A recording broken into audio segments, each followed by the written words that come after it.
ಪರಾಕ್ರಮಶಾಲಿ ಯೋಧನು ನಂತರ ಸೇಕರನ್ನು ಸೋಲಿಸಿದನು. ಅವರಿಂದ ಗೌರವಧನವನ್ನು ಪಡೆದನು ಮತ್ತು ವಿವಿಧ ಅಮೂಲ್ಯ ರತ್ನಗಳು ಮತ್ತು ಸಂಪತ್ತನ್ನು ಪಡೆದನು. ಅವನು ಸೋಲಿಸಲ್ಪಟ್ಟ ಬುಡಕಟ್ಟು ಜನಾಂಗದವರೊಂದಿಗೆ ಮೈತ್ರಿ ಮಾಡಿಕೊಂಡನು ಮತ್ತು ನರ್ಮದಾ ನದಿಯ ದಡದಲ್ಲಿರುವ ದೇಶಗಳತ್ತ ಸಾಗಿದನು. ಅಲ್ಲಿ ಅವನು ಅವಂತಿ ವಿಂದ ಮತ್ತು ಅನುವಿಂದ ಎಂಬ ಇಬ್ಬರು ವೀರರಾಜರನ್ನು ಸೋಲಿಸಿದನು. ಅವರಿಗೆ ಬೃಹತ್ ಸೈನ್ಯದ ಬೆಂಬಲವಿತ್ತಿ ವಿಜಯದ ನಂತರ ಸಹದೇವನು ತನ್ನ ಗಮನವನ್ನು ಭೋಜಕಟ ಪಟ್ಟಣದ ಕಡೆಗೆ ತಿರುಗಿಸಿದನು.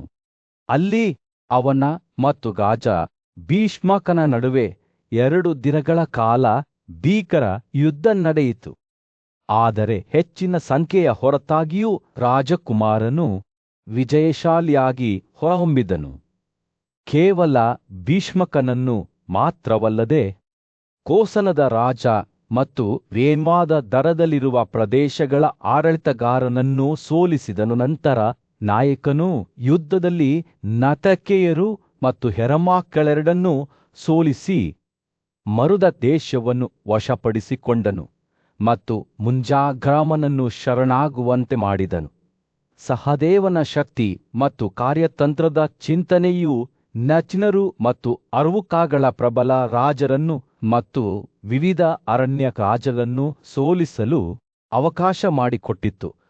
ಅವನು ಮತ್ತಷ್ಟು ದಕ್ಷಿಣಕ್ಕೆ ಸಾಗುತ್ತಿರುವಾಗ ರಾಜಕುಮಾರನು ಸಹದೇವನ ಪರಾಕ್ರಮದಿಂದ ಸೋಲಿಸಲ್ಪಟ್ಟ ರಾಜ ವಾತದೀಪನನ್ನು ಎದುರಿಸಿದನು. ನಂತರ ಯೋಧನು ಬಾಂಡ್ರಿಯ ಕಡೆಗೆ ಸಾಗಿದನು. ಅಲ್ಲಿ ಅವನು ಅದರ ರಾಜನೊಂದಿಗೆ 1 ದಿನ ಪೂರ್ತಿ ಭೀಕರ ಯುದ್ಧವನ್ನು ನಡೆಸಿದನು. ವಿಜಯಶಾಲಿಯಾಗಿ ಹೊರಹೊಮ್ಮಿದ ಸಹದೇವನು ತನ್ನ ವಿಜಯವನ್ನು ಮುಂದುವರೆಸಿದನು. ಪ್ರಸಿದ್ಧವಾದ ಕಿಷ್ಕಿಂಧ್ಯ ಗುಹೆಗಳತ್ತ ಸಾಗಿದನು. ಅಲ್ಲಿಯೇ ಆತ ಮೈಂದ ಮತ್ತು ದ್ವಿವೇದ ಎಂಬ ಇಬ್ಬರು ಶಕ್ತಿಶಾಲಿ ಮಂಗದ ರಾಜರನ್ನು ಎದುರಿಸಿದನು. ಖಂಡವಪ್ರಸ್ಥದ ಭೂಮಿಯಲ್ಲಿ ಪಾಂಡುವಿನ ಮಗನಾದ ನಕುಲನ ಸುತ್ತಲೂ ಬಲವಾದ ಸೈನ್ಯವು ಸೇರಿತು. ಅವರು ಪಶ್ಚಿಮದ ಕಡೆಗೆ ಹೊರಟಾಗ ಭೂಮಿಯು ನಡುಗುತ್ತಿತ್ತು. ಅವರ ಯುದ್ಧದ ಕೂಗುಗಳು ಮತ್ತು ರಥದ ಚಕ್ರಗಳು ಭೂದೃಶ್ಯದ ಮೂಲಕ ಗುಡುಗುತ್ತಿದ್ದವು. ನಕುಲನ ಗಮ್ಯಸ್ಥಾನವು ರೋಹಿತಕವಾಗಿತ್ತು. ಇದು ಪರ್ವತ ದೇಶವಾಗಿದ್ದು ಖಗೋಳ ಸೇನಾಧಿಪತಿಯಾದ ಕಾರ್ತಿಕೇಯನಿಗೆ ಪ್ರಿಯವಾಗಿತ್ತು. ಅವರು ಸಮೀಪಿಸುತ್ತಿದ್ದಂತೆ ಗಾಳಿಯು ನಿರೀಕ್ಷೆಯೊಂದಿಗೆ ದಟ್ಟವಾಯಿತು. ರೋಹಿತಕನನ್ನು ಪ್ರವೇಶಿಸಿದ ನಂತರ ನಕುಲನ ಸೇನೆಯು ತಮ್ಮ ಭೂಮಿಯನ್ನು ಶೌರ್ಯದಿಂದ ರಕ್ಷಿಸಿದ ಉಗ್ರ ಯೋಧರಾದ ಮತಾಮ್ಯೂರಕರೊಂದಿಗೆ ಘರ್ಷಣೆ ನಡೆಸಿತ್ತು. 2 ಕಡೆಯವರು ಹೊಡೆದಾಡಿದರು ಮತ್ತು ಇಬ್ಬರೂ ಮೇಲುಗೈ ಸಾಧಿಸಲಿಲ್ಲ. ಆದರೆ ನಕುಲನು ತನ್ನ ಅಚಲ ಸಂಕಲ್ಪದಿಂದ ಪ್ರೇರೇಪಿಸಲ್ಪಟ್ಟು ಅಂತಿಮವಾಗಿ ಶತ್ರುಗಳ ಗಡಿಗಳನ್ನು ಭೇದಿಸಿ ವಿಜಯವನ್ನು ಸಾಧಿಸಿದನು. ರೋಹಿತಕನು ತನ್ನ ನಿಯಂತ್ರಣದಲ್ಲಿದ್ದಾಗ ನಕುಲನು ಜೀವನ ಮತ್ತು ಸಮೃದ್ಧಿಯಿಂದ ತುಂಬಿದ ಪ್ರದೇಶವಾದ ಸೈರಿಷಹದ ಮರುಭೂಮಿ ಪ್ರದೇಶಗಳನ್ನು ವಶಪಡಿಸಿಕೊಳ್ಳುವತ್ತ ತನ್ನ ಗಮನವನ್ನು ಕೇಂದ್ರೀಕರಿಸಿದನು. ತನ್ನ ಸೈನ್ಯವು ದಿಬ್ಬಗಳನ್ನು ದಾಟುವಾಗ ಅವುಗಳನ್ನು ವಿರೋಧಿಸುವ ಧೈರ್ಯವಿರುವ ಪ್ರತಿಯೊಂದು ಬುಡಕಟ್ಟು ಜನಾಂಗವನ್ನು ವಶಪಡಿಸಿಕೊಳ್ಳುತ್ತಾ ಅವನು ಪಟ್ಟುಬಿಡದೆ ಸಾಗಿದನು. ಪ್ರತಿ ವಿಜಯದೊಂದಿಗೆ ಪ್ರಸಿದ್ಧ ನಕುಲನ ಖ್ಯಾತಿಯು ಬೆಳೆಯಿತು. ಒಮ್ಮೆ ಅವನನ್ನು ಧಿಕ್ಕರಿಸಿದವರ ಹೃದಯಗಳಲ್ಲಿ ಭಯವನ್ನು ಉಂಟುಮಾಡಿತು. ಅವನು ಮತ್ತಷ್ಟು ಪಶ್ಚಿಮಕ್ಕೆ ಹೋಗುತ್ತಿದ್ದಾಗ ನಕುಲನು ಬುದ್ಧಿವಂತ ಮತ್ತು ಶಕ್ತಿಶಾಲಿ ಋಷಿಧರಾಜ ಅಕ್ರೋಸನನ್ನು ಎದುರಿಸಿದನು. ಅವರ ಭೇಟಿಯು ಸವಾಲಿಲ್ಲದೆ ಇರಲಿಲ್ಲ, ಏಕೆಂದರೆ ಅಕ್ರೋಸನು ಆಕ್ರಮಣಕಾರಿ ಪಡೆಗಳ ವಿರುದ್ಧ ದೃಢವಾಗಿ ನಿಂತನು. ಆದರೂ ನಕುಲನ ಅಚಲ ಮನೋಭಾವ ಮತ್ತು ಅಚಲ ಸಂಕಲ್ಪವು ಜಯಿಸಲು ತುಂಬಾ ದೊಡ್ಡದಾಗಿತ್ತು. ಋಷಿರಾಜನು ಅಂತಿಮವಾಗಿ ನಕುಲನ ಪ್ರಾಬಲ್ಯವನ್ನು ಒಪ್ಪಿಕೊಂಡು ಶರಣಾದ. ನಕುಲನು ದಶರನ್ನರು, ಶಿವರು, ತ್ರಿಗತರು, ಅಮೋಷ್ಕರು, ಮಾಳವರು, ಕರ್ನಾಟಕರು, ಮಧ್ಯಮಕೇಯರು, ಒಟ್ಟದನರು ಮತ್ತು ಮ್ಲೇಚ್ಛ ಬುಡಕಟ್ಟುಗಳನ್ನು ತನ್ನ ನಿಯಂತ್ರಣಕ್ಕೆ ತಂದ ಕಾರಣ ವಿಜಯಗಳು ಅಡೆತಡೆಯಿಲ್ಲದೆ ಮುಂದುವರೆದವು. ಅವನ ಸೈನ್ಯವು ಪರ್ವತಗಳು ಮತ್ತು ಕಣಿವೆಗಳನ್ನು ದಾಟಿ ಅವರ ಹಿನ್ನೆಲೆಯಲ್ಲಿ ಸೋಲಿಸಲ್ಪಟ್ಟ ವೈರಿಗಳ ಜಾಡು ಬಿಟ್ಟು ಹೋಯಿತು. ಅವನ ಕಾಲದ ಶ್ರೇಷ್ಠ ಯೋಧನೆಂಬ ನಕುಲನ ಖ್ಯಾತಿಯು ದೂರದವರೆಗೆ ಹರಡಿತು. ಅಂತಿಮವಾಗಿ ಅವನು ಗ್ರಾಮೀಣರು ವಾಸಿಸುತ್ತಿದ್ದ ಸಮುದ್ರದ ತೀರವನ್ನು ತಲುಪಿದನು ಮತ್ತು ಶೂದ್ರರು ಮತ್ತು ಅಬಿರರು ಸರಸ್ವತಿಯ ದಡದಲ್ಲಿ ವಾಸಿಸುತ್ತಿದ್ದರು. ಪರಾಕ್ರಮಶಾಲಿ ಯೋಧನು ತನ್ನ ಮಾರ್ಗದಲ್ಲಿ ನಿಂತಿರುವ ಎಲ್ಲರನ್ನೂ ವಶಪಡಿಸಿಕೊಂಡನು. ಇದರಲ್ಲಿ ಮೀನುಗಾರಿಕೆಯಲ್ಲಿ ವಾಸಿಸುವವರು ಮತ್ತು ಪರ್ವತಗಳಲ್ಲಿ ವಾಸಿಸುವವರು ಸೇರಿದ್ದರು. ಅವನ ಆಧಿಪತ್ಯವು ಅಮರ, ಉತ್ತರಯೋತೀಶ, ದಿರಕುಟ್ಟ ಮತ್ತು ದ್ವಾರಪಾಲ ಎಂಬ 5 ನದಿಗಳ ದೇಶಕ್ಕೆ ವಿಸ್ತರಿಸಿತು. ತನ್ನ ದಂಡಯಾತ್ರೆಗಳನ್ನು ಪೂರ್ಣಗೊಳಿಸಿದ ನಂತರ ನಕುಲನು ಯಾದವರ ಮಹಾನ್ ರಾಜನಾದ ವಾಸುದೇವನಿಗೆ ದೂತರನ್ನು ಕಳುಹಿಸಿದನು. ದೂತರ ಉದ್ದೇಶಗಳನ್ನು ನಕುಲನು ತಿಳಿಸಿದಾಗ ಅವನು ತಾನು ವಶಪಡಿಸಿಕೊಂಡ ಭೂಪ್ರದೇಶಗಳ ಮೇಲೆ ತನ್ನ ಅಧಿಕಾರವನ್ನು ಸಾಧಿಸಲು ಪ್ರಯತ್ನಿಸಿದನು. ನಕುಲನ ಪರಾಕ್ರಮದಿಂದ ಪ್ರಭಾವಿತನಾದ ವಾಸುದೇವನು ಅವನ ಅಧಿಕಾರವನ್ನು ಒಪ್ಪಿಕೊಂಡನು ಮತ್ತು ಅವನ ನಿಷ್ಠೆಯನ್ನು ಪ್ರತಿಜ್ಞೆ ಮಾಡಿದನು. ವಾಸುದೇವನ ಬೆಂಬಲದೊಂದಿಗೆ ನಕುಲನು ಮದ್ರಾಸ್ ನಗರವಾದ ಸಕಲಕ್ಕೆ ತನ್ನ ಪ್ರಯಾಣವನ್ನು ಮುಂದುವರೆಸಿದನು. ಅಲ್ಲಿ ಅವನು ಸಾಲಿನನ್ನು ಭೇಟಿಯಾದನು. ಹಸ್ತಿನಾಪುರ ರಾಜ್ಯದಲ್ಲಿ ಯುಧಿಷ್ಠಿರನ ಬುದ್ಧಿವಂತ ಮತ್ತು ನ್ಯಾಯಯುತ ಆಳ್ವಿಕೆಯಲ್ಲಿ ಜನರು ತಮ್ಮ ರಾಜನೊಂದಿಗೆ ಸಾಮರಸ್ಯದಿಂದ ವಾಸಿಸುತ್ತಿದ್ದರು. ಭೂಮಿಯು ಫಲವತ್ತಾಗಿತ್ತು ಮತ್ತು ಆಕಾಶವು ಹೇರಳವಾಗಿ ಮಳೆಯನ್ನು ಸುರಿಸಿ ನಗರಗಳು ಮತ್ತು ಪಟ್ಟಣಗಳನ್ನು ಸಮೃದ್ಧಗೊಳಿಸಿತು. ಜಾನುವಾರುಗಳು ಮುಕ್ತವಾಗಿ ಮೇಯುತ್ತಿದ್ದವು. ಕೃಷಿಯು ಪ್ರವರ್ಧಮಾನಕ್ಕೆ ಬಂದಿತು ಮತ್ತು ವ್ಯಾಪಾರವು ಪ್ರವರ್ಧಮಾನಕ್ಕೆ ಬಂದಿತು. ದರೋಡೆಕೋರರು ಮತ್ತು ವಂಚಕರು ಸಹ ಪರಸ್ಪರ ಪ್ರಾಮಾಣಿಕರಾಗಿದ್ದರು ಮತ್ತು ಬರಗಾಲ, ಪ್ರವಾಹ, ಪಿಡುಗುಗಳು, ಬೆಂಕಿ ಅಥವಾ ಅಕಾಲಿಕ ಸಾವುಗಳು ಸಂಭವಿಸಲಿಲ್ಲ. ಯುಧಿಷ್ಠಿರನ ಸದ್ಗುಣಶೀಲ ಆಳ್ವಿಕೆಯ ಪರಿಣಾಮವಾಗಿ ಅವನ ಖಜಾನೆಯು ಪ್ರಾಮಾಣಿಕ ವಿಧಾನಗಳಿಂದ ಪಡೆದ ಸಂಪತ್ತಿನಿಂದ ತುಂಬಿ ತುಳುಕಿತು. ಅವನ ಸ್ನೇಹಿತರು ಮತ್ತು ಸಲಹೆಗಾರರು ಸಂಗ್ರಹವಾದ ಸಂಪತ್ತನ್ನು ಶ್ರೇಷ್ಠ ಬ್ರಾಹ್ಮಣರು ಮತ್ತು ದೇವರುಗಳಿಗೆ ಅರ್ಪಿಸಲು ರಾಜಸೂಯ ಯಜ್ಞವನ್ನು ಆಚರಿಸುವಂತೆ ಅವನನ್ನು ಒತ್ತಾಯಿಸಿದರು. ತಡಮಾಡದೆ ವ್ಯವಸ್ಥೆ ಮಾಡುವಂತೆ ಅವರು ಅವನನ್ನು ಬೇಡಿಕೊಂಡರು. ಅಷ್ಟರಲ್ಲಿ ದ್ವಾರಕಾದ ದೈವಿಕ ರಾಜಕುಮಾರನಾದ ಕೃಷ್ಣನು ಅಗಾಧವಾದ ನಿಧಿಸಂಗ್ರಹದೊಂದಿಗೆ ಹಸ್ತಿನಾಪುರಕ್ಕೆ ಆಗಮಿಸಿದನು. ಅವನೊಂದಿಗೆ ಅವನ ಬಲವಾದ ಸೈನ್ಯ ಮತ್ತು ಬೀದಿಗಳಲ್ಲಿ ಚಲಿಸುತ್ತಿದ್ದ ಅವನ ರಥದ ಚಕ್ರಗಳೂ ಇದ್ದುವು. ಜನರು ಅವನ ಉಪಸ್ಥಿತಿಯನ್ನು ನೋಡಿ ಸಂತೋಷಪಟ್ಟರು. ಕತ್ತಲೆಯ ಪ್ರದೇಶವು ಸೂರ್ಯನಿಂದ ಬೆಳಗಿದಂತೆ ಅಥವಾ ಶಾಂತ ಗಾಳಿಯು ಸೌಮ್ಯವಾದ ಗಾಳಿಯಿಂದ ಉಲ್ಲಾಸಗೊಂಡಂತೆ ಯುಧಿಷ್ಠಿರನು ಕೃಷ್ಣನನ್ನು ಆತ್ಮೀಯವಾಗಿ ಸ್ವಾಗತಿಸಿದನು ಮತ್ತು ಆತನ ಯೋಗಕ್ಷೇಮವನ್ನು ವಿಚಾರಿಸಿದನು. ಕೃಷ್ಣನು ಆರಾಮವಾಗಿ ಕುಳಿತ ನಂತರ ಯುಧಿಷ್ಠಿರನು ಅವನನ್ನು ಬಹಳ ಗೌರವದಿಂದ ಸಂಬೋಧಿಸಿದನು.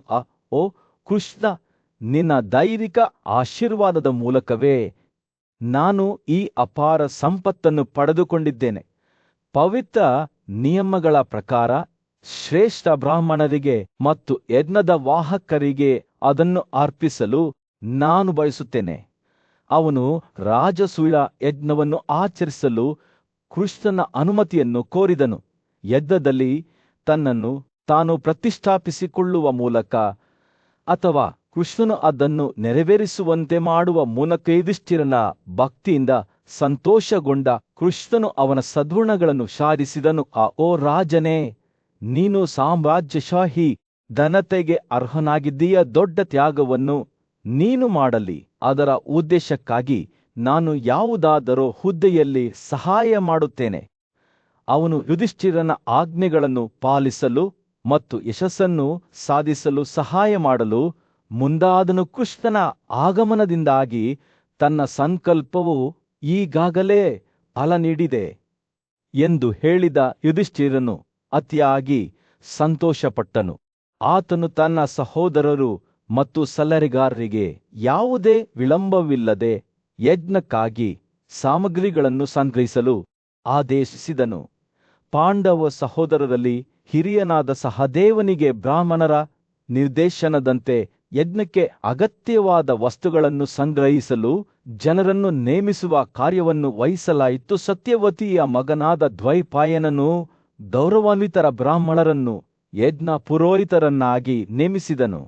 ಆದರೆ ಸುಸಮಾನ್ ವೈದಿಕ ಸ್ತೋತ್ರಗಳ ಮಂತ್ರವಾದಿಯಾದನು. ಯಜ್ಞದಲ್ಲಿ ಸ್ವತಃ ಯುಧಿಷ್ಠಿರನು ಬ್ರಹ್ಮನ ಪಾತ್ರವನ್ನು ವಹಿಸಿಕೊಂಡನು ಮತ್ತು ಅವನ ಸಹೋದರರನ್ನು ಅವನಿಗೆ ಸಹಾಯ ಮಾಡಲು ನೇಮಿಸಲಾಯಿತು.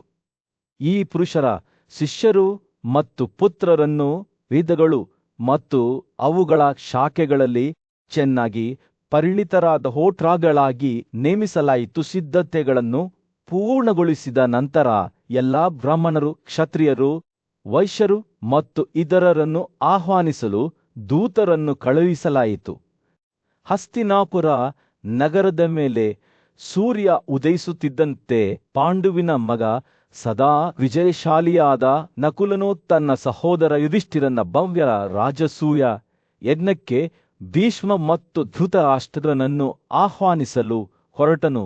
ಸಂತೋಷದಿಂದ ತುಂಬಿದ ಹೃದಯದಿಂದ ನಕುಲನು ಕುರುಕುಲದ ಹಿರಿಯ ಸದಸ್ಯರಿಗೆ ಅವರ ಪೂಜ್ಯ ಗುರು ಸೇರಿದಂತೆ ಔಪಚಾರಿಕವಾಗಿ ಆಹ್ವಾನವನ್ನು ನೀಡಿದನು. ರಾಜ ಯುಧಿಷ್ಠಿರನ ಯಜ್ಞದ ಸುದ್ದಿ ದೂರ ದೂರಕ್ಕೆ ಹರಡಿತು ಮತ್ತು ಶೀಘ್ರದಲ್ಲೇ ವಿವಿಧ ದೇಶಗಳಿಂದ ನೂರಾರು ಇತರ ಕ್ಷತ್ರಿಯರು ಹಸ್ತಿನಾಪುರಕ್ಕೆ ತೆರಳಲು ಪ್ರಾರಂಭಿಸಿದರು. ಪಾಂಡವರ ಬಲಿ ಭವನದ ವೈಭವಕ್ಕೆ ಸಾಕ್ಷಿಯಾಗುವ ಮತ್ತು ಅವರ ಪರೋಪಕಾರಿ ರಾಜನಿಗೆ ಗೌರವ ಸಲ್ಲಿಸುವ ಭರವಸೆಯಿಂದ ಅವರು ಆಕರ್ಷಿತರಾದರು. ಅವರಲ್ಲಿ ದುರ್ಯೋಧನನ ನೇತೃತ್ವದಲ್ಲಿ ಔರವ ಸಹೋದರರು ಮತ್ತು ಇತರ ಪ್ರಮುಖ ವ್ಯಕ್ತಿಗಳಾದ ಸ್ವಲ, ಶಕುನಿ, ಆಚಲವೃಷಾಕ ಮತ್ತು ಕರ್ಣ ಇದ್ದರು. ಅವರು ಹಸ್ತಿನಾಪುರಕ್ಕೆ ಆಗಮಿಸಿದಾಗ ರಾಜರನ್ನು ವೈಭವ ಮತ್ತು ಸಮಾರಂಭದಿಂದ ಸ್ವಾಗತಿಸಲಾಯಿತು. ಬೀದಿಗಳು ಬ್ರಾಹ್ಮಣರಿಂದ ಸಾಲುಗಟ್ಟಿ ನಿಂತಿದ್ದವು. ಅವರು ಮೆರವಣಿಗೆಯ ಮುಂದೆ ನಡೆದರು.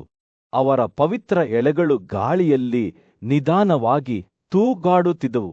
ಧೃತರಾಷ್ಟ್ರರ ಮತ್ತು ಭೀಷ್ಮ ವಿದುರನೊಂದಿಗೆ ಅವರ ಹೃದಯಗಳು ಸಂತೋಷ ಮತ್ತು ನಿರೀಕ್ಷೆಯಿಂದ ತುಂಬಿದ ಯಜ್ಞದ ಮಹಲುಗೆ ದಾರಿ ಮಾಡಿಕೊಟ್ಟವು. ಆಗಮಿಸಿದಾಗ ಅವರಿಗೆ ಸೌಂದರ್ಯದಲ್ಲಿ ಕೈಲಾಸದ ಬಂಡೆಗಳಿಗೆ ಪೈಪೋಟಿ ನೀಡುವ ಐಷಾರಾಮಿ ಮಹಲುಗಳನ್ನು ನಿಯೋಜಿಸಲಾಯಿತು.